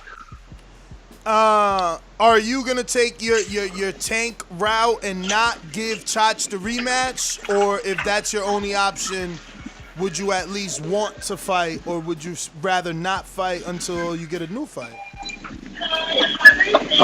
You know, to be honest, obviously I got the W, so it's not a rematch that I would necessarily avoid, but I don't think that I should have to fight him again right away just because no one wants to step up. Does that make sense? No, definitely. Just seeing what options are there for you is all. Yeah, I mean, that wouldn't be my ideal fight in Florida. No. Mm-hmm. 190. I wonder. Yeah. We're gonna have. So what? Well, we'll get you some tape, man. Maybe there's some options out there. For sure, and I don't, you know, I don't mind fighting heavier guys either. If there's someone a little bit heavier who wants to, you know, come in at some type of catch weight, we can discuss it. Oh wow! You know. Anyone specific you making that invitation to? There's no one specific, but I know some guys like to hide out in the heavyweight division because they don't want to fight more talented guys. So, you know. Okay. Well, damn. This guy wants all the smoke. I'm trying to think. I'm trying to add up who's hot in the division over there, man. I mean, shit. Well, I mean, and the only people who talk mess to me in the chat are the people who are nowhere near my weight. So it's just. So who's that? It's a little frustrating. Who's that? Oh, you know, you got Sal down there at 140, 150, talking shit, 160, whatever he is. Actually, he's 175, man. He's 175. So, you know, I don't know. Maybe, you know, if he wins, what is he gonna do? Run? I mean, I know it's hard for you. You know, you've been there. You've done it before. Maybe with a 4-month camp, it's different though. Who knows? Yeah. Well, I'll tell you what. If him and Jose are on this card, right? Yeah. They're finally gonna fight. These two have been they've been in contract for some time. Part of the bad blood moniker. Well, if Sal does what he has to do, which I doubt he'll be able to overcome Jose, but if he does, then I'd love to get in there with him. All right. Well, Mission Impossible. Let me get to greatness fighting against King Amin. Talk to me, champ. Is that fight official? Yeah, man. It's on the debut. You dig what I'm saying? Ami came up when we was in talks with Adrian. You know, Adrian was asking for more footage, so forth, and then Amin's name popped up. And considering how we both on the debut, you know, in a sense, you know, especially for you, Messi, you know, safety is first. You want to match up everybody correctly. So ideally, you know, Amin is the opponent to go after, to debut, to strive for greatness. Now, how old are you, greatness? 31. 31? You one young, man. And how old does Amin? I have no idea. Amin sound like he close to 40. Ooh. So you and Francis in the same position. Y'all taking on the younger cats. So what weight you guys contracted at? Well, I'm assuming because me and Amin still got a politic. But I'm assuming we meeting at 175. That's a good weight. Some smoke over there. A lot of novices there too. You know, Francis can fight at that weight. You know, Sal is only got one fight. Jose got 3 fights. You know, Marvin 4. Keem going to 2. All at that weight. That's where all the smoke at. 175. Good weight class. So what do you think needs to be said to solidify the matchup? That it's a go, man. You feel what I'm saying? With the negotiations with Keem and Marvin, my biggest upset is my footage. You know, and my coach is being real stern with me in terms of training. You know, he want more out of me before he even press record. So that's slowing me up. I'm still looking for people to spar. I even thought with you, Ness, maybe I could shoot out to New Jersey and we could get in some work, man, and that could possibly be an opportunity for me to get some footage. But Amin is my guy. Man. That's one of my TBV brothers, man, and we could definitely get that. You know, I'm all for it, man. I'm here looking for that debut. This right here, TBV Border Wars. I look at this as the lifestyle. You know, usually, like I said, and I usually go after a few, you know, basketball games, a few marathons and things of that nature. But those is all sporadic. You know, so Border Wars is getting me back into that lifestyle. You know, that athletic lifestyle, staying in shape. You dig what I'm saying? So it's a go for me. It's a yes. I'm down. I'm down to strive for greatness against me. That's for sure. All right, well, that's what we want to hear. Listen, let me jump out the Doomy. Doomy, is the rec open, the night gym?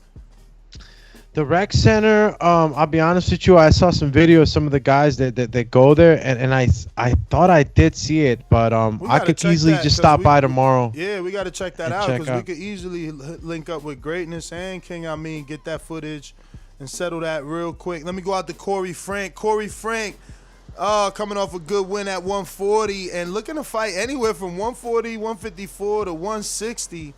Corey, man, who you got your eyes on? You got to unmute. There you go. You can hear me? I hear you. Okay, man. First off, who is all these random people that's talking about I lost the fight? Everybody I've seen, from what I've seen, said I won. Some people said it was a close fight, but I didn't really see too many saying I lost. So I was just trying to figure out where that's coming from. And second of all, that JD fight did sound pretty good, but you know he's saying he want to wait till Border Wars 11. You know, so I'm willing to wait if he willing to wait. And in the meantime, I haven't been hearing nobody want to make that fight with me. Honestly, like I said, I'm willing to go up and wait. You know, all the way up to 160. You think you need another fight before Mitty, or should Mitty fight you right now? Cause he allegedly coming into town. Man, I've been calling Mitty out since I got here, man. I'm ready now. If he feel like he need to tune up, go ahead, get ready. I don't want no excuses. Go ahead and get your tune up, get ready. Whenever you ready to fight me, I'm ready. I'm ready right now.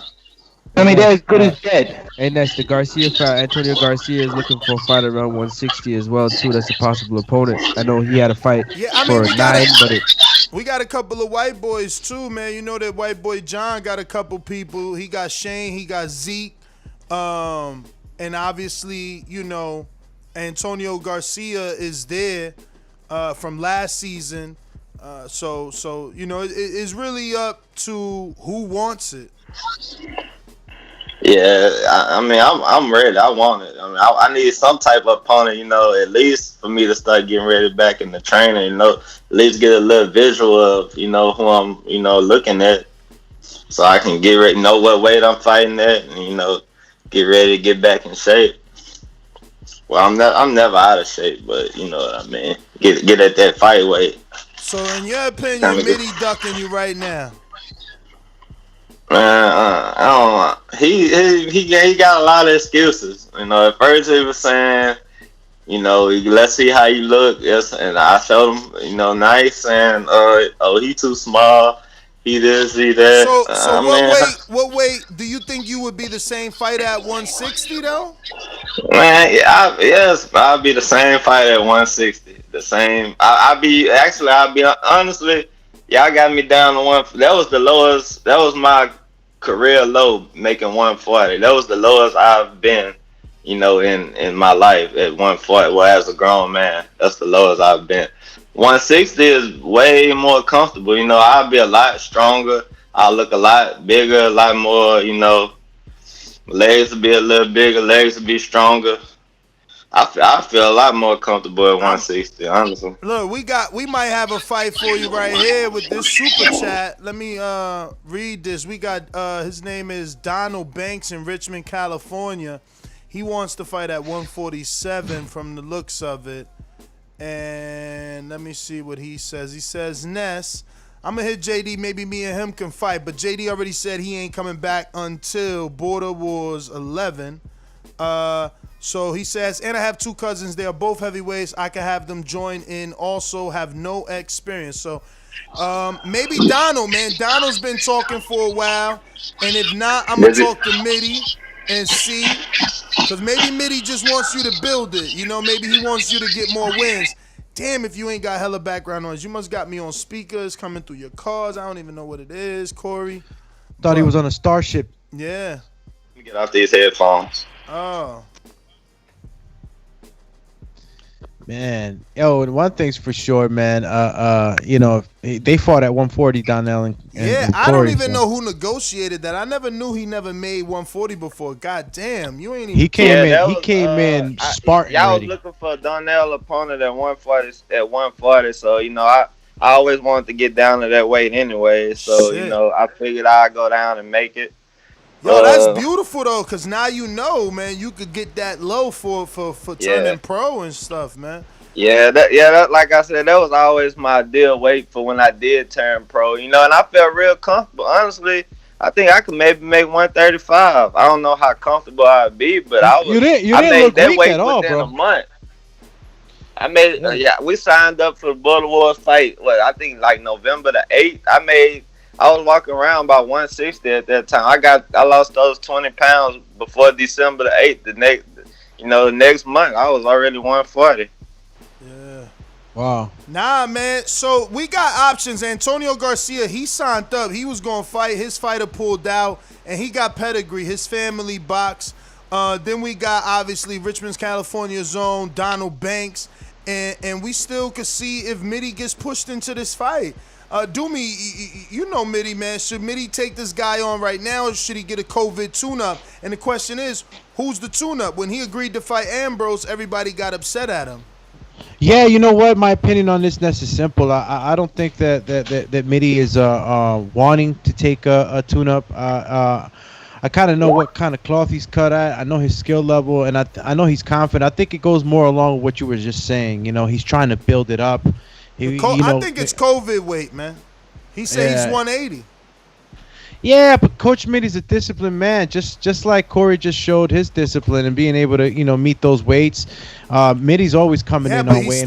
when's the last time he fought? I think his last win is JD or Elias, and that was February 2020. So COVID weight, man. No fight since February. I mean, look, we could say that he gained some COVID weight as did a lot of us, but I just, I got high respect for Coach Mitty. When he turns up, he's disciplined and he's able to do things. So I think it's much more of him trying to build up the fight.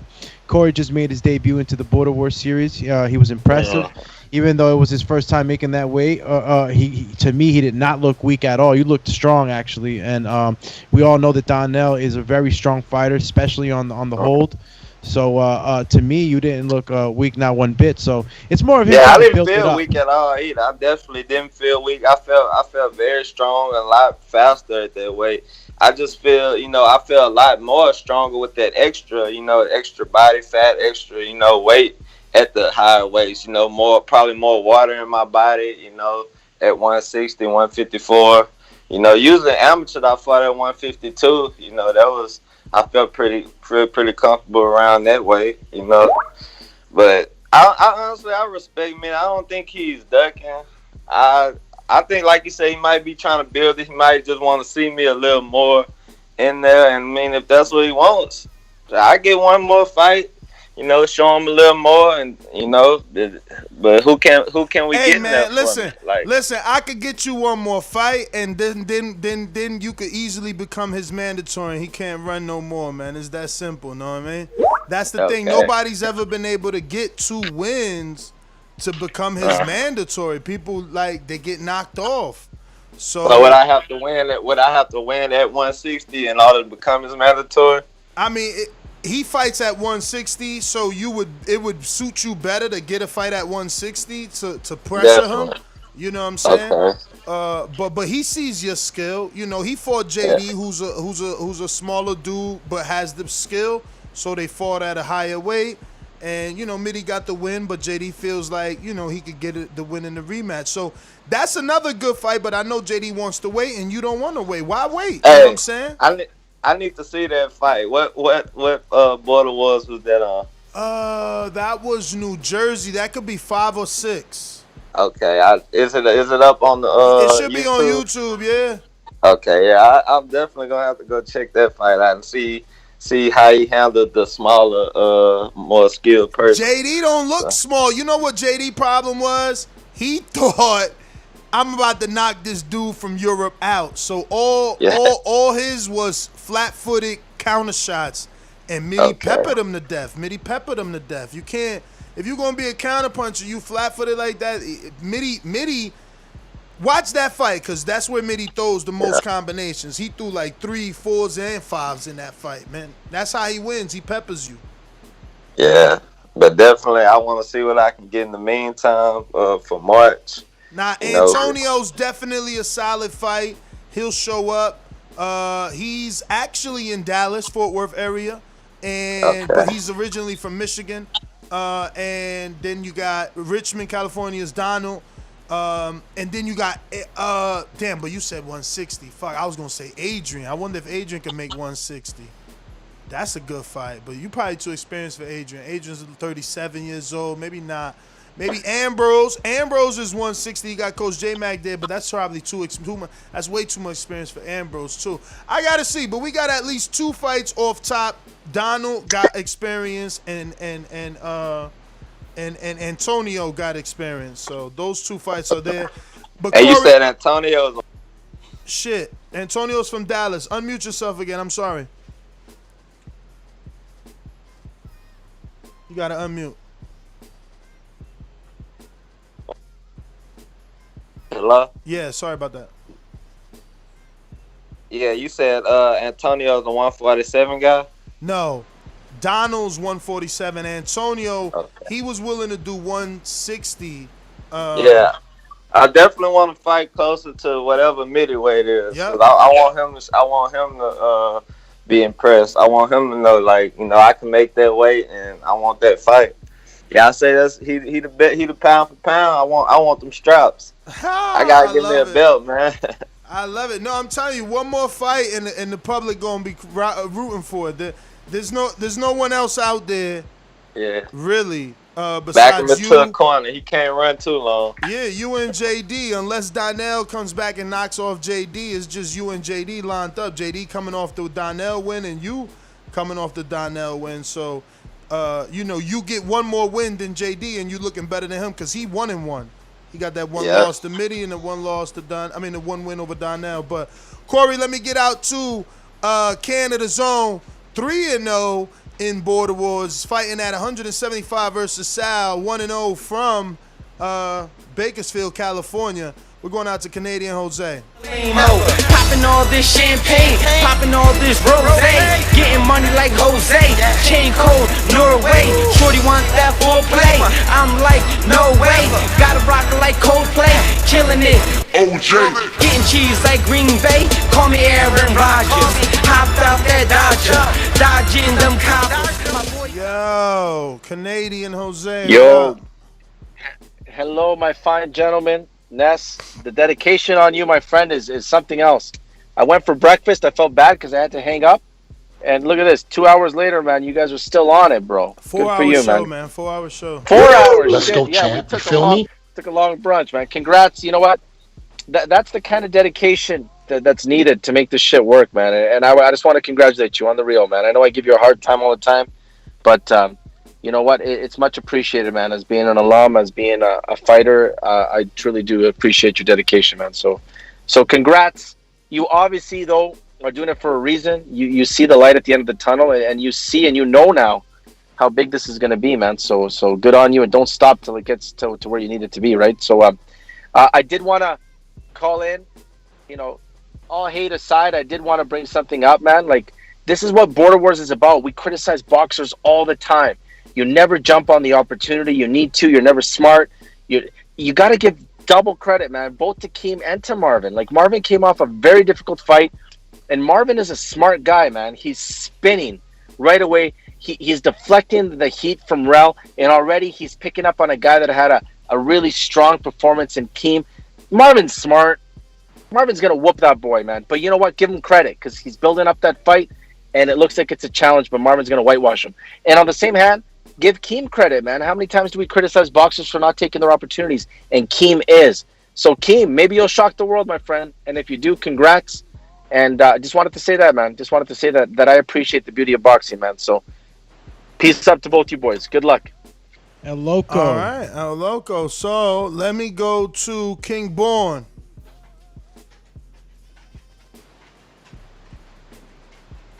King Born. When you see old dirty bastard fall in a position like that, then you know that I'm getting ready to bust your.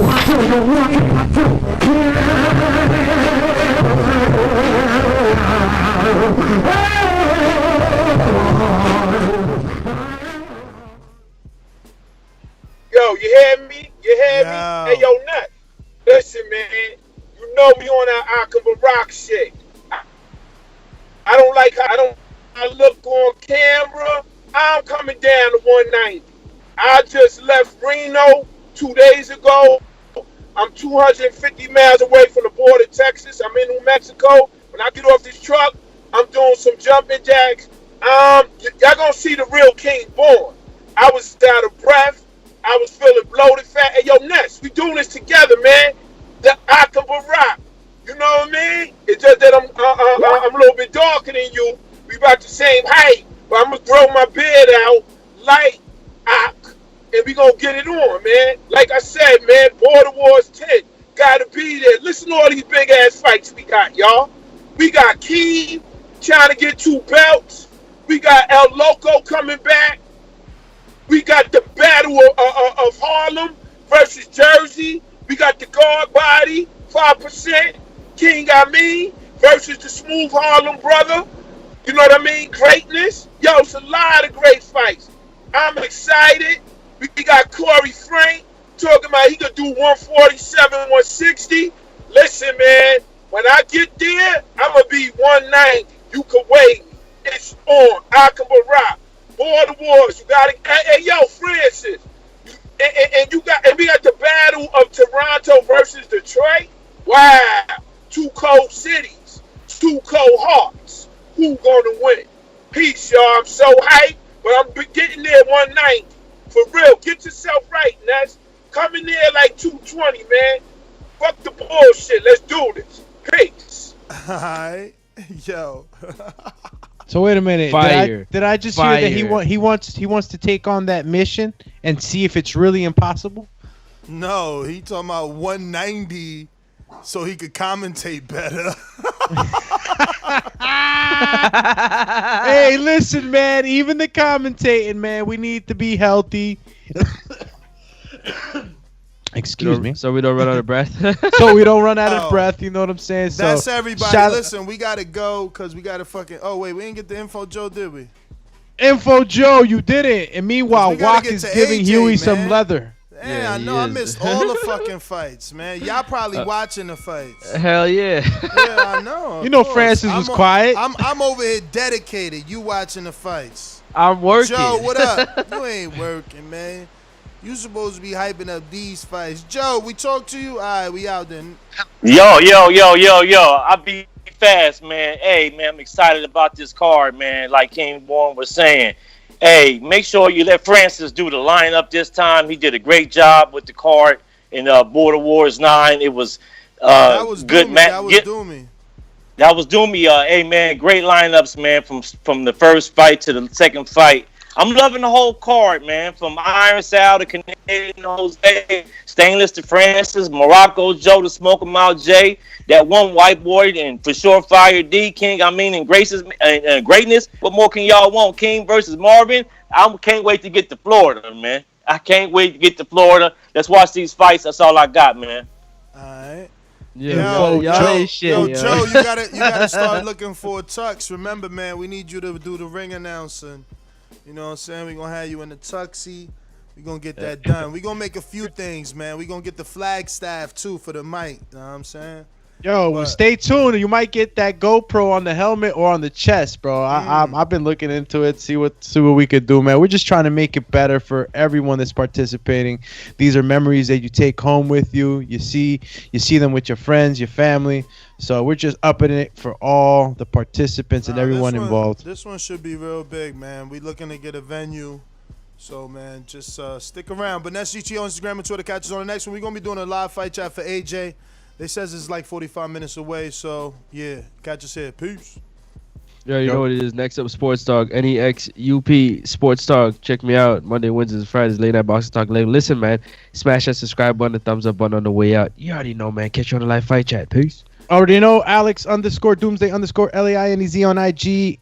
Alex Linus TBV on Twitter. TikTok, nevermore. Never seen it again. And if you just stumbled upon the show, this is the Boxing Voice. Nestor Gibbs, Francis Doyen, and yours truly, Alex Linus. And we're here for you, bringing you the Doyen facts. Francis. All right, so we're going to reverse that. Doyen Francis, all right, known as the Praying Mantis. And we're here giving you the latest and greatest in boxing news, breaking news, giving you late news, new news, all types of news, and a whole bunch of other segments that if you were a member, you'd know about. So don't forget to hit the subscribe button. Also, that bell button next to the subscribe button. And you got a new button next to it. It's now the membership button, the join button. If you're on your desktop, is readily visible. If you're not, you go ahead and maybe press the super chat button, and you might get an option to hit that join button. And if you don't, go through your web browser on your mobile, go to YouTube, sign in, and that join button will be there. Then again, you just never know. We didn't control this. YouTube did. This is the Boxing Voice. Over and out. Huey and Vok are pounding on each other's faces. Thank you to the man upstairs for another one. Peace.